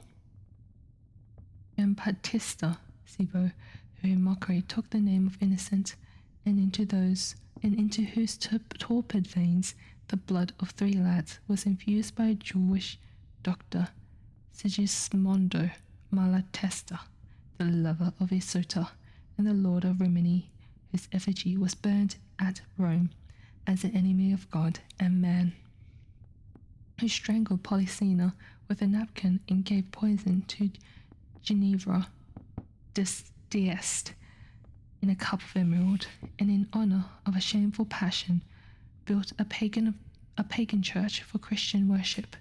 Charles VI, who had so wildly adored his brother's wife that Lipa had warned him of the insanity that was coming on him, and who, when his brain was sickened, grown strange, could only be soothed by Saracen cards, painted with the images of love and death and madness, and in his trim jerkin and jewelled cap, and acanthus-like curls, Griffonetto Baglioni, who slew Astor with his bride, and Simonetto with his page, and whose comeliness was such that, as he lay dying in the yellow piazza of Perugia, those who had hated him could not choose but weep, and Atalanta, who had cursed him, blessed him. What the hell was going on? There was a horrible fascination in them all. He saw them at night, and they troubled his image in the day.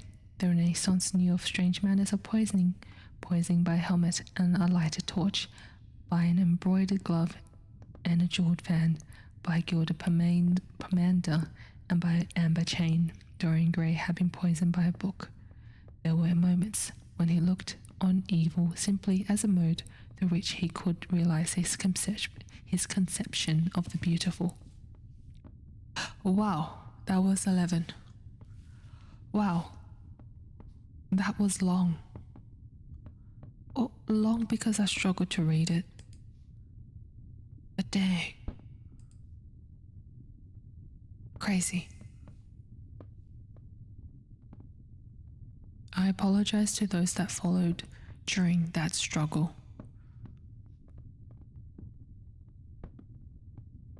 Oh! Chapter 12. It was on the 9th of September. It was on the 9th of November, the eve of his own 38th birthday, as he often remembered afterwards. He was walking home about 11 o'clock from Lord Henry's, where he had been dining, and was wrapped in heavy furs, as the night was cold and foggy. It felt longer than previous ones because of all the descriptions. It was because of all the descriptions. And also because of me struggling. At the corner of Grosvenor Square and South Audley Street, a man passed him in the mist, walking very fast, and with the collar of his grey ulster turned up. He had a bag in his hand. Dorian recognized him. It was Basil Hallward. A strange sense of fear, for which he could not account, came over him. He made no sign of recognition and went on quickly in the direction of his own house. But Hallward had seen him. Dorian heard him first stopping on the pavement and then hurrying after him. In a few moments, his hand was on his arm. Dorian, what an extraordinary piece of luck. I have been waiting for you in your library ever since 9 o'clock. Finally, I took pity on your tired servant and told him to go to bed as he let me out. I am off to Paris by the midnight train, and I particularly wanted to see you before I left. I thought it was you, or rather your fur coat, as you passed me, but I wasn't quite sure. Didn't you recognize me? In this fog, my dear Basil. Why, I can't even recognize Grosvenor Square. I believe my house is somewhere about here, but don't feel at all certain about it. I'm sorry you're going away, as I have not seen you for ages. But I suppose you'll be back soon? No, I'm going to be out of London. I'm going to be out of England for 6 months. I intend to take a studio in Paris and shut myself up till I have finished a great picture I have in my head. However, it wasn't about myself. I wanted to talk. Here we are at your door. Let me come in for a moment. I have something to say to you. I shall be charmed, but won't you miss your train? Said Dorian Gray languidly as he passed up the steps and opened the door with his latchkey. The lamplight struggled out through the fog, and Hallward looked at his watch. I have heaps of time, he answered. The train doesn't go till 12:15, and it is only 11. In fact, I was on my way to the club to look for you when I met you. You see, I shan't have any delay about luggage, as I have sent on my heavy things. All I have with me is in this bag, and I can easily get to Victoria in 20 minutes. Dorian looked at him and smiled. What a way for a fashionable painter to travel. A Gladstone bag and an ulster. Come in, or the fog will get into the house. And mind, you don't talk about anything serious. Nothing is serious nowadays. At least nothing should be. Hallward shook his head as he entered and followed Dorian into the library. There was a bright wood fire blazing in the large open hearth. The lamps were lit, and an open Dutch silver spirit case stood, with some siphons of soda water and large cut glass tumblers on a little marqueterie table. You see, your servant made me quite at home, Dorian. He gave me everything I wanted, including your best gold-tipped cigarettes. He is a most hospitable creature. I like him much better than the Frenchman you used to have. What has become of the Frenchman, by the by? Dorian shrugged his shoulders. I believe he married Lady Radley's maid, and has established her in Paris as an English dressmaker. Anglomanie is very fashionable over there now, I hear. It seems silly of the French, doesn't it? But do you know, he was not at all a bad servant. I never liked him, but I had nothing to complain about. One often imagines things that are quite absurd. He was really very devoted to me, and seemed quite sorry when he went away. Have another brandy and soda? Or would you like hock and seltzer? I always take hock and seltzer myself. There's sure to be some in the next room. Thanks. I won't have any more, said the painter, taking his cap and coat off and throwing them on the bag that he had placed in the corner. And now, my dear fellow, I want to speak with you seriously. Don't frown like that. You make it so much more difficult for me. What is it all about? Cried Dorian in his petulant way, flinging himself down on the sofa. I hope it is not about myself. I am tired of myself tonight. I should like to be somebody else. It is about yourself, answered Hallward in his grave, deep voice. And I must say it to you, I shall only keep you half an hour. Dorian sighed and lit a cigarette. Half an hour, he murmured. It is not much to ask of you, Dorian, and it is entirely for your own sake that I am speaking. I think it is right that you should know that the most dreadful things are being said against you in London. I don't wish to know anything about them. I love scandals about other people, but scandals about myself don't interest me. They have not got the charm of novelty. It must interest you, Dorian. Every gentleman is interested in his good name. You don't want people to talk to you as something vile and degraded. Of course, you have your position and your wealth, and all that kind of thing. But position and wealth are not everything. Mind you, I don't believe these rumors at all. At least I can't believe them when I see you. Sin is a thing that writes itself across a man's face. It cannot be concealed. People talk sometimes of secret vices. There are no such things. If a wretched man has a vice, it shows itself in the lines of his mouth, the droop of his eyelids, and the moulding of his hands even. Somebody, I won't mention his name, but you know him, came to me last year to have his portrait done. I had never seen him before, and had never heard anything about him at the time, though I have heard a good deal since. He offered an extravagant price. I refused him. Thank you for the follow. A.H. sent. There was something in the shape of his fingers that I hated. I know now that I was quite right in what I fancied about him. His life is dreadful. But you, Dorian, with your pure, bright, innocent face, and your marvellous untroubled youth, I can't believe anything against you. and yet I see you very seldom. And you never come down to the studio now, and when I am away from you, and I hear all these hideous things that people are whispering about you, I don't know I don't know what to say. Why is it, Dorian, that a man like the Duke of Berwick leaves the room of a club when you enter it? Why is it that so many gentlemen in London will neither go to your house or invite you to theirs? You used to be a friend of Lord Staveley. I met him at dinner last week. Your name happened to come up in conversation in connection with the miniatures you have lent to the exhibition at the Dudley. Staveley curled his lip and said that you might have the most artistic tastes, but that you were a man whom no pure-minded girl should be allowed to know, and whom no chaste woman should sit in the same room with. I reminded him that I was a friend of yours, and asked him what he meant. He told me. He told me right out before everybody. It was horrible. Why is your friendship so fatal to young men?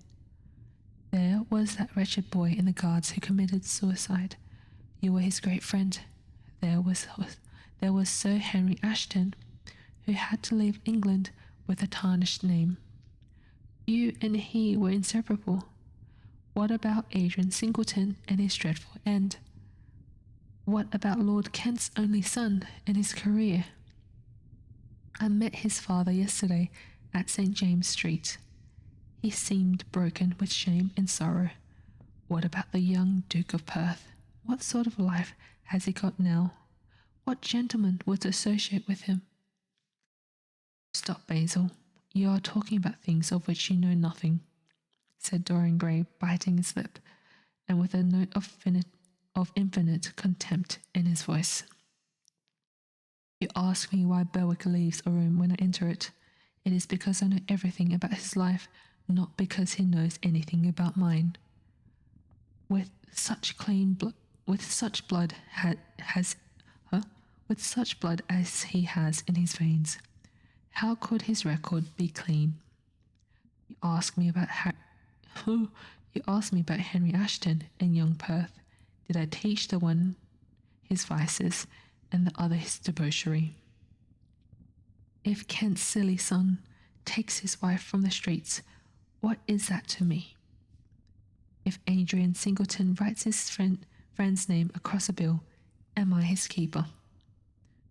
I know how people chatter in England.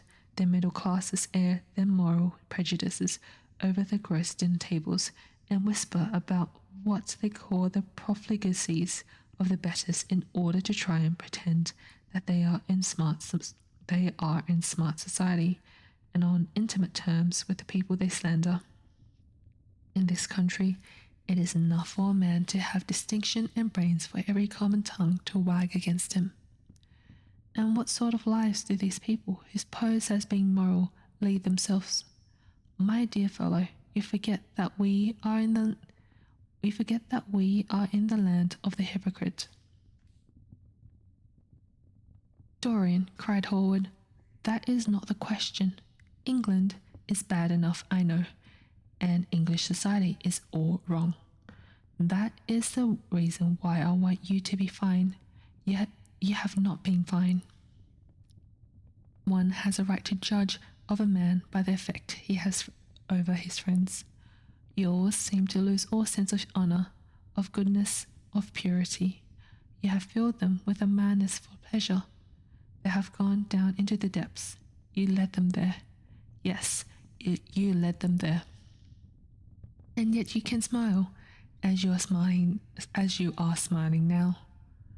And there is worse behind. I know you and Harry are inseparable. Surely for that reason, if for none other, you should have not made his sister's name a byword. Take care, Basil. You go too far. I must speak, and you must listen. You shall listen. When you met Lady Gwendolen, not a breath of scandal had ever touched her. Is there a single decent woman in London now who will drive with her in the park? Why even her children are not allowed to live with her. Then there are other stories. Stories that you have been seen creeping at dawn out of dreadful houses and slinking in disguise into the foulest dens in London. Are they true? Can they be true? When I first heard them, I laughed. I hear them now, and they make me shudder. What about your country house and the life that is led there? Dorian, you don't know what is said about you. I won't tell you what I don't want to preach to you. I remember Harry saying once that every man who turned himself into an amateur curate for the moment always began by saying that and then proceeded to break his word. I do want to preach to you. I want you to lead such a life as will make the world respect you. I want you to have a clean name and a fair record. I want you to get rid of the dreadful people you associate with. Don't shrug your shoulders like that. Don't be so indifferent. You have a wonderful influence.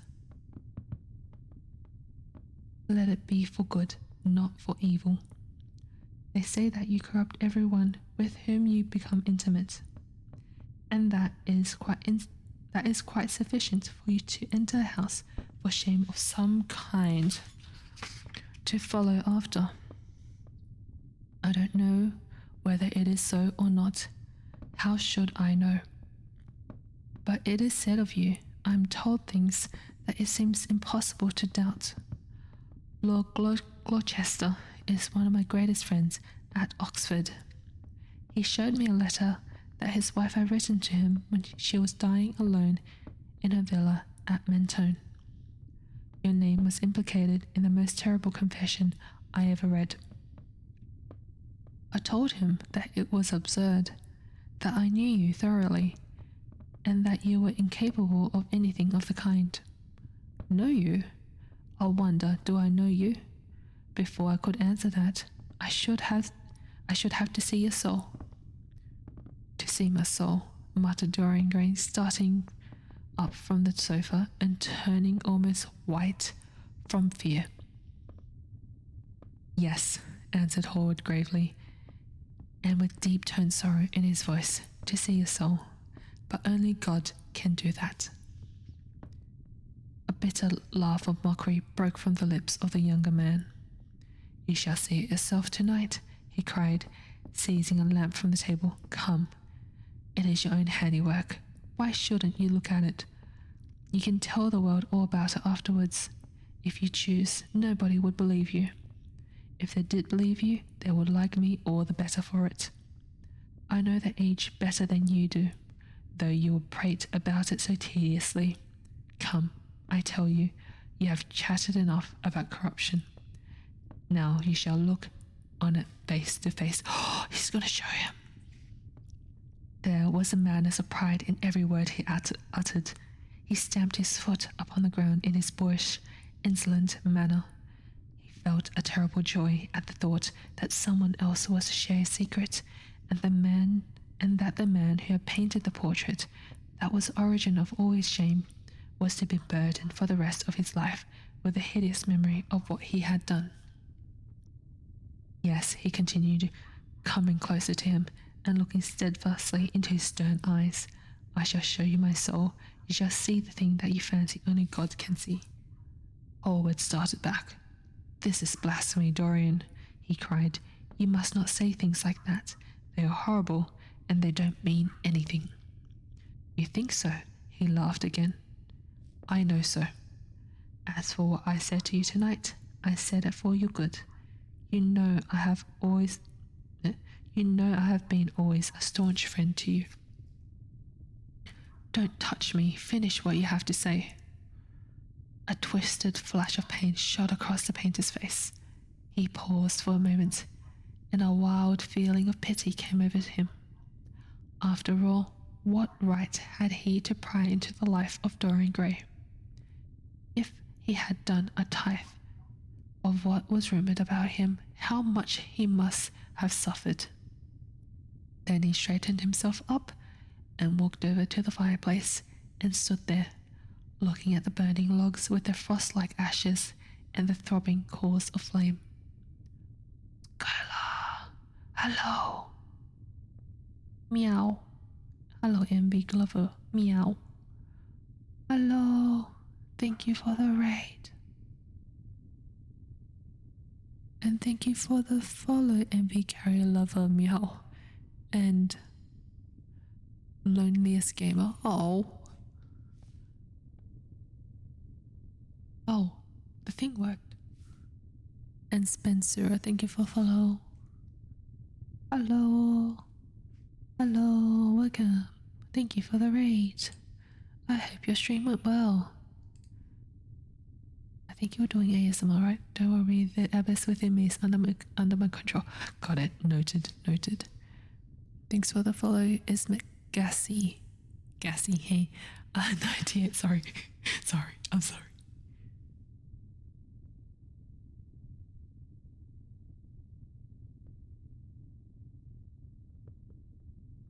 Yes, so I hope your stream went well.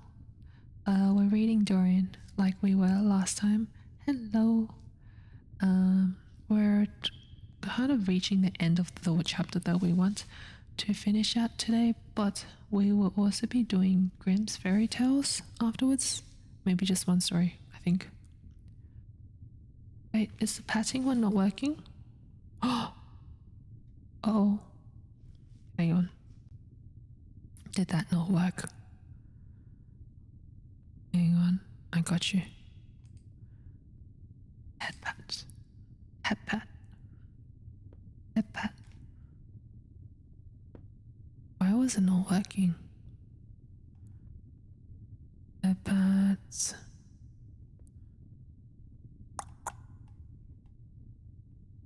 I was. It's not sad anymore. I don't know why it's not working.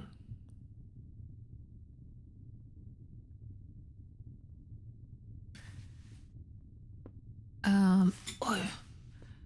But basically, I suffered. It's a bug. Oh no. I suffered through a whole paragraph of descriptions and words that I struggled to read.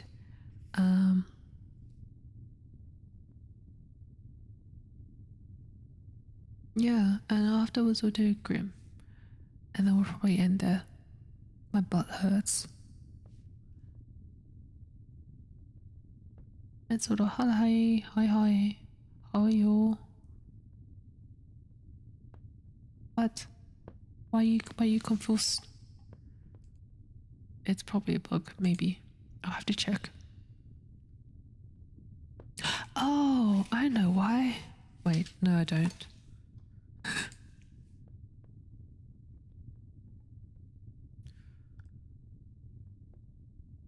No, I don't.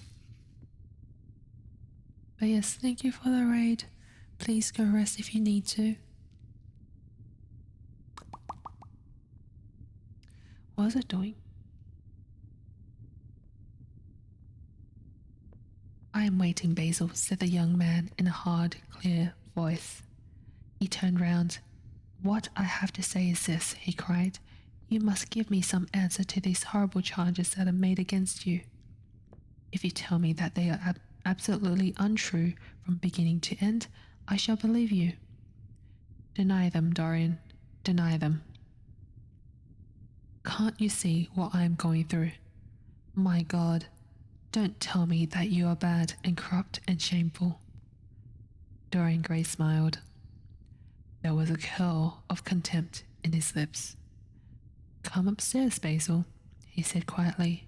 I keep a diary of my life from day to day, and it never leaves the room in which it is written. I shall show it to you if you can come with me. I shall come with you, Dorian, if you wish it. I see I have missed my train. That makes no matter. I can go tomorrow. But don't ask me to read anything tonight. All I want is a plain answer to my question. That shall be given to you upstairs. I could not give it here. You will not have to read long. Do we want to read chapter 13? or we leave it, we can do it tomorrow. Or either, what's it called? Cliffhanger. Yes. What a cliffhanger. Chapter 13. Done. Chapter 12 was done. Yes. Butt hurts. Hang on. Ugh. Stretch.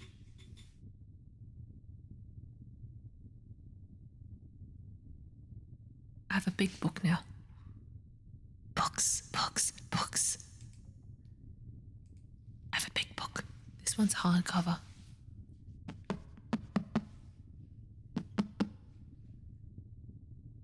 It's got gold on the edges of the pages as well. It's so cool. Did I splurge on it? Yes. What do you call cliffhanger? Oh my god. Oh my god.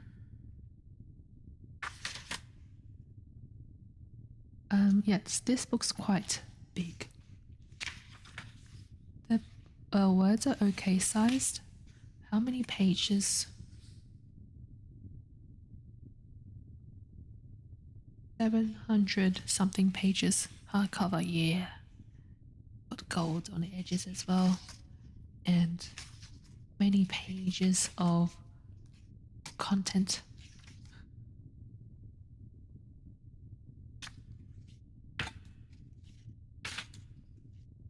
Okay, first story is The Frog King. We'll read through The Frog King. How many?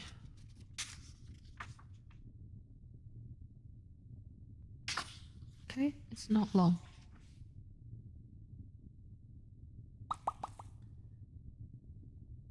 In old times, when wishing still helped one, there lived a king. His daughters were all beautiful, but the youngest was so beautiful that the sun itself, which had seen so much, was astonished whenever it shone in her face. Close by the king's castle lay a great dark forest, and under an old lime tree in the forest was a well. And when the day was very warm, the king's child went out into the forest and sat down by the side of the cool fountain. And when she was dull, she took a golden ball and threw it up on high and caught it, and this ball was her favourite plaything. Now it so happened that on one occasion the princess's golden ball did not fall into the little hand which she was holding up for it, but to the ground beyond and rolled straight into the water. The king's daughter followed it with her eyes, but it vanished, and the well was deep, so deep that the bottom could not be seen. On this she began to cry, and cried louder and louder, and could not be comforted.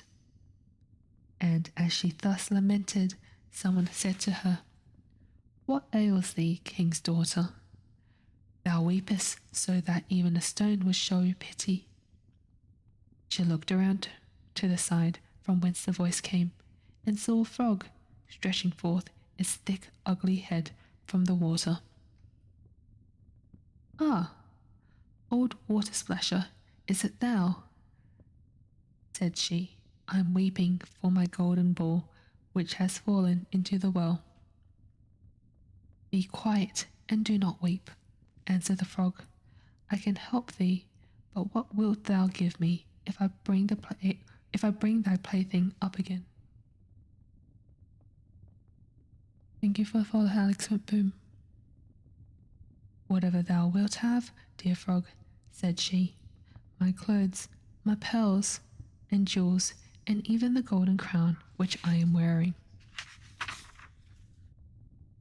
The frog answered, "I do not care for thy clothes, thy pearls and jewels, or thy golden crown, but if thou wilt love me and let me be thy companion and playfellow, and sit by thee at thy little table, and eat off thy little golden plate, and drink out of thy little cup, and sleep in thy little bed, if thou wilt promise me this, I will go down below and bring thee thy golden ball up again." "Oh yes, she said, I promise thee all thou wishest, if thou wilt but bring me my ball back again. She, however, thought, how the silly frog does talk. It lives in the water with other frogs and croaks and can be no companion to any human being. But the frog, when he had received this promise, put his head into the water and sank down, and in a short while came swimming up.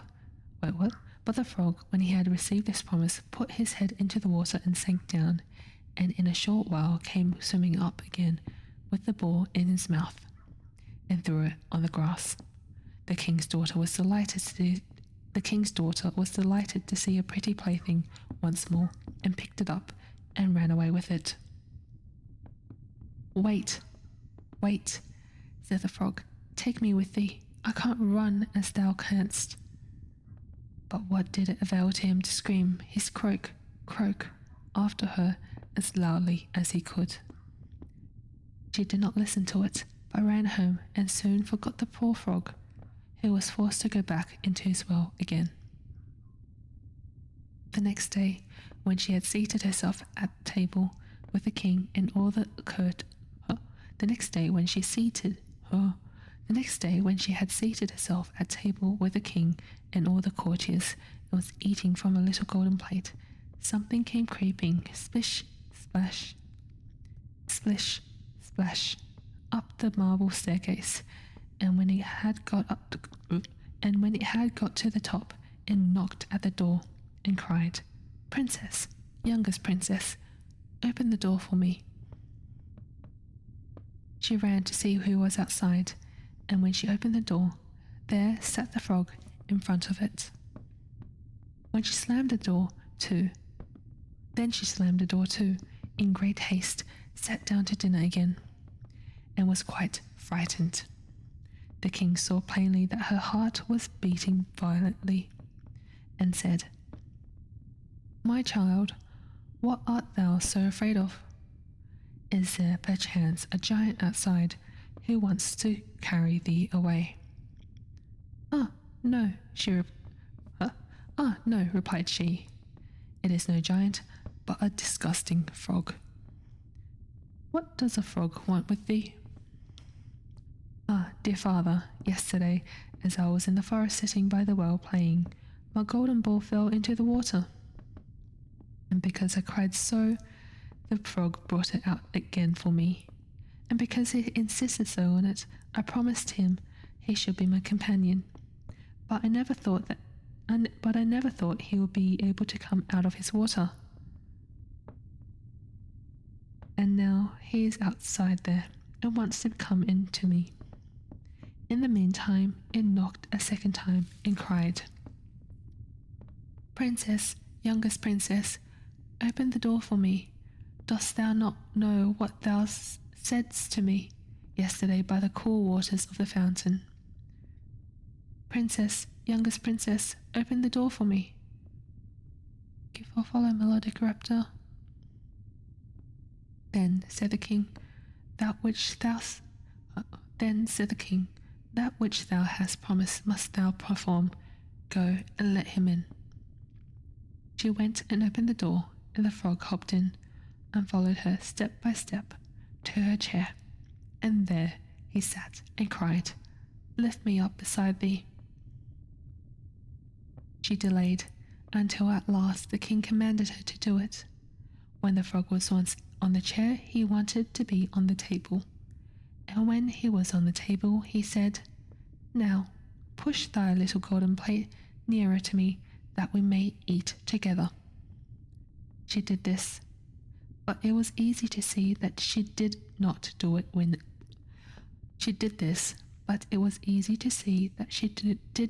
willingly. The frog enjoyed what he ate, but almost every mouthful she took choked her. At length he said, I have eaten and am satisfied. Now I am tired. Carry me into thy little room and make thy little silken bed ready, and we'll both lie down and go to sleep. The king's daughter began to cry, for she was afraid of the cold frog which she did not like to touch, and which was now asleep in a pretty clean little bed. But the king grew angry, and said, He who helped thee when thou wert in trouble ought not afterwards to be despised by thee.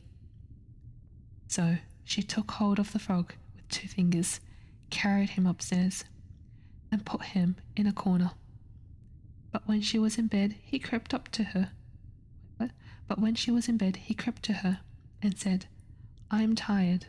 I want to sleep as well as thou. Lift me up, or I will tell thy father. Then she was terribly angry, and took him up, threw him with all her might against the wall. Now thou wilt be quiet, odious frog, said she.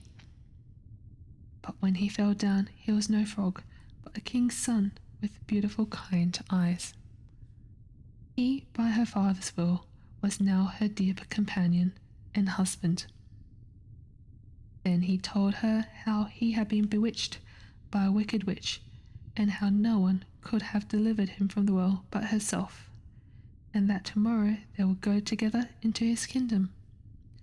Then they went to sleep, and next morning, when the sun awoke them,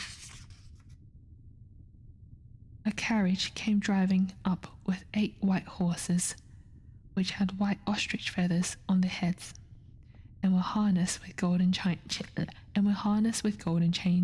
and behind stood the young king's servant, faithful Henry. Thank you for the follow, Spiffy Limo and Wendell. Faithful Henry had been so unhappy when his master was changed into a frog that he had caused 3 iron bands to be laid round his heart, lest it should burst with grief and sadness. The carriage was to conduct the young king into his kingdom. Faithful Henry helped them both in, and placed himself behind again, and was full of joy because of this deliverance. And when they had driven a part of the way, the king's son heard a cracking behind him, as if something had broken. So he turned round and cried, Henry, the carriage is breaking. No, master, it is not the carriage. It is a band from my heart, which was put there in my great pain when you were a frog and imprisoned in the well. Again and once again, while they were on their way, something cracked, and each time the king's son thought the carriage was breaking. But it was only the bands which were springing from the heart of faithful Henry, because his master was set free and was happy. Hello, that was it. That's a weird story. That was a weird story. Basically, she threw the frog against the wall and the frog turned into a prince.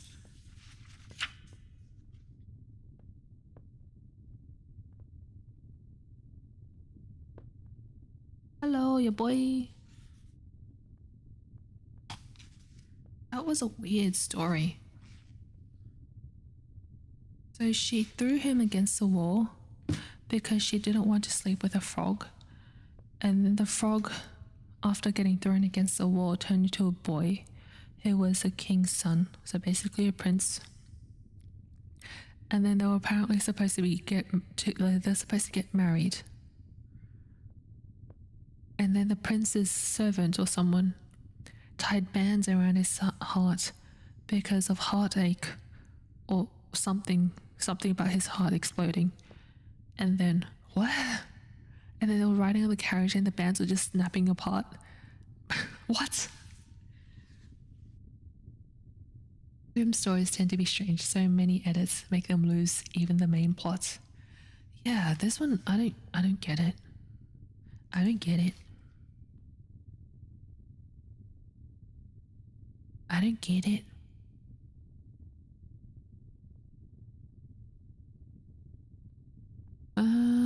But that was it for today.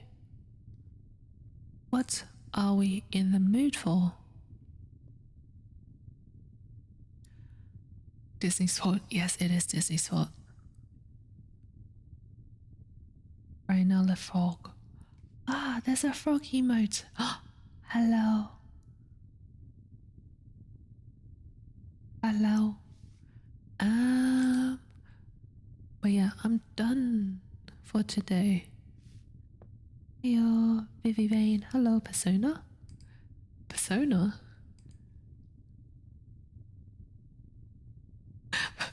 Wait, your first time chat, how do you know that I played Persona? I've been leaving games to Friday because I realized that my sleep gets negatively. Oh, you lurk, okay. You want to be alone. My sleep gets affected when I play games. And it's not good, especially when I have work the next day. So that's why I've been doing these reading streams. That's why we've been doing reading streams Monday, Tuesday, Thursday, and then games on Friday. Mum, what's a persona? I don't know. Google, define persona. Define persona. The aspect of someone's character that is presented to or perceived by others.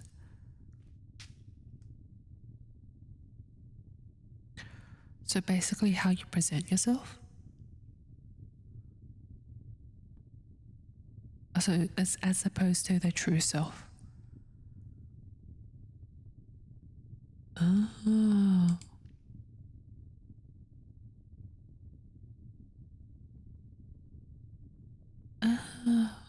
Thank you for the follow, Black Pop. Oh.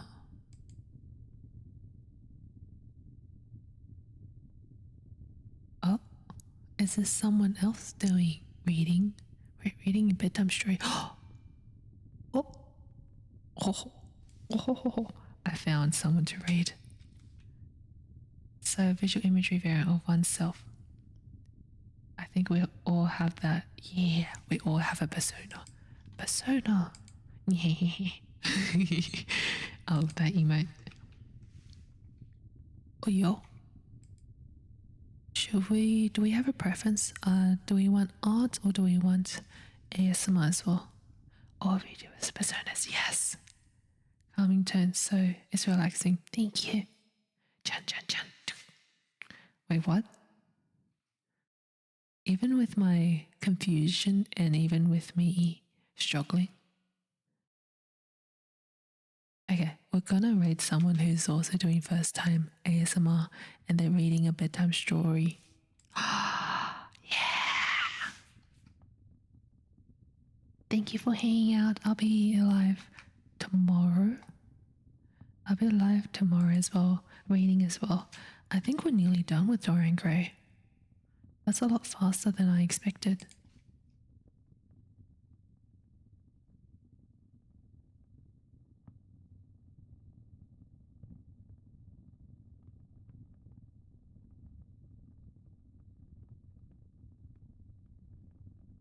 Thank you for joining me.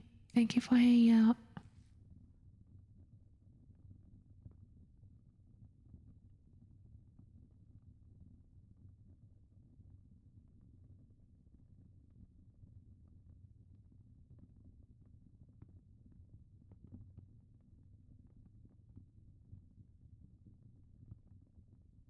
Oh wait, it's not next week. Tomorrow. Next tomorrow? No, tomorrow. Just joined. I'm sorry. I'm sorry.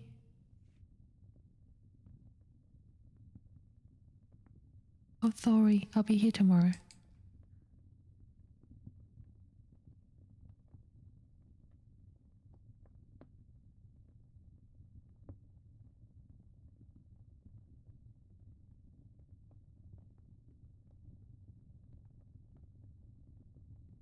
Good night. Thank you for hanging out. Thank you for joining, even if it's just brief.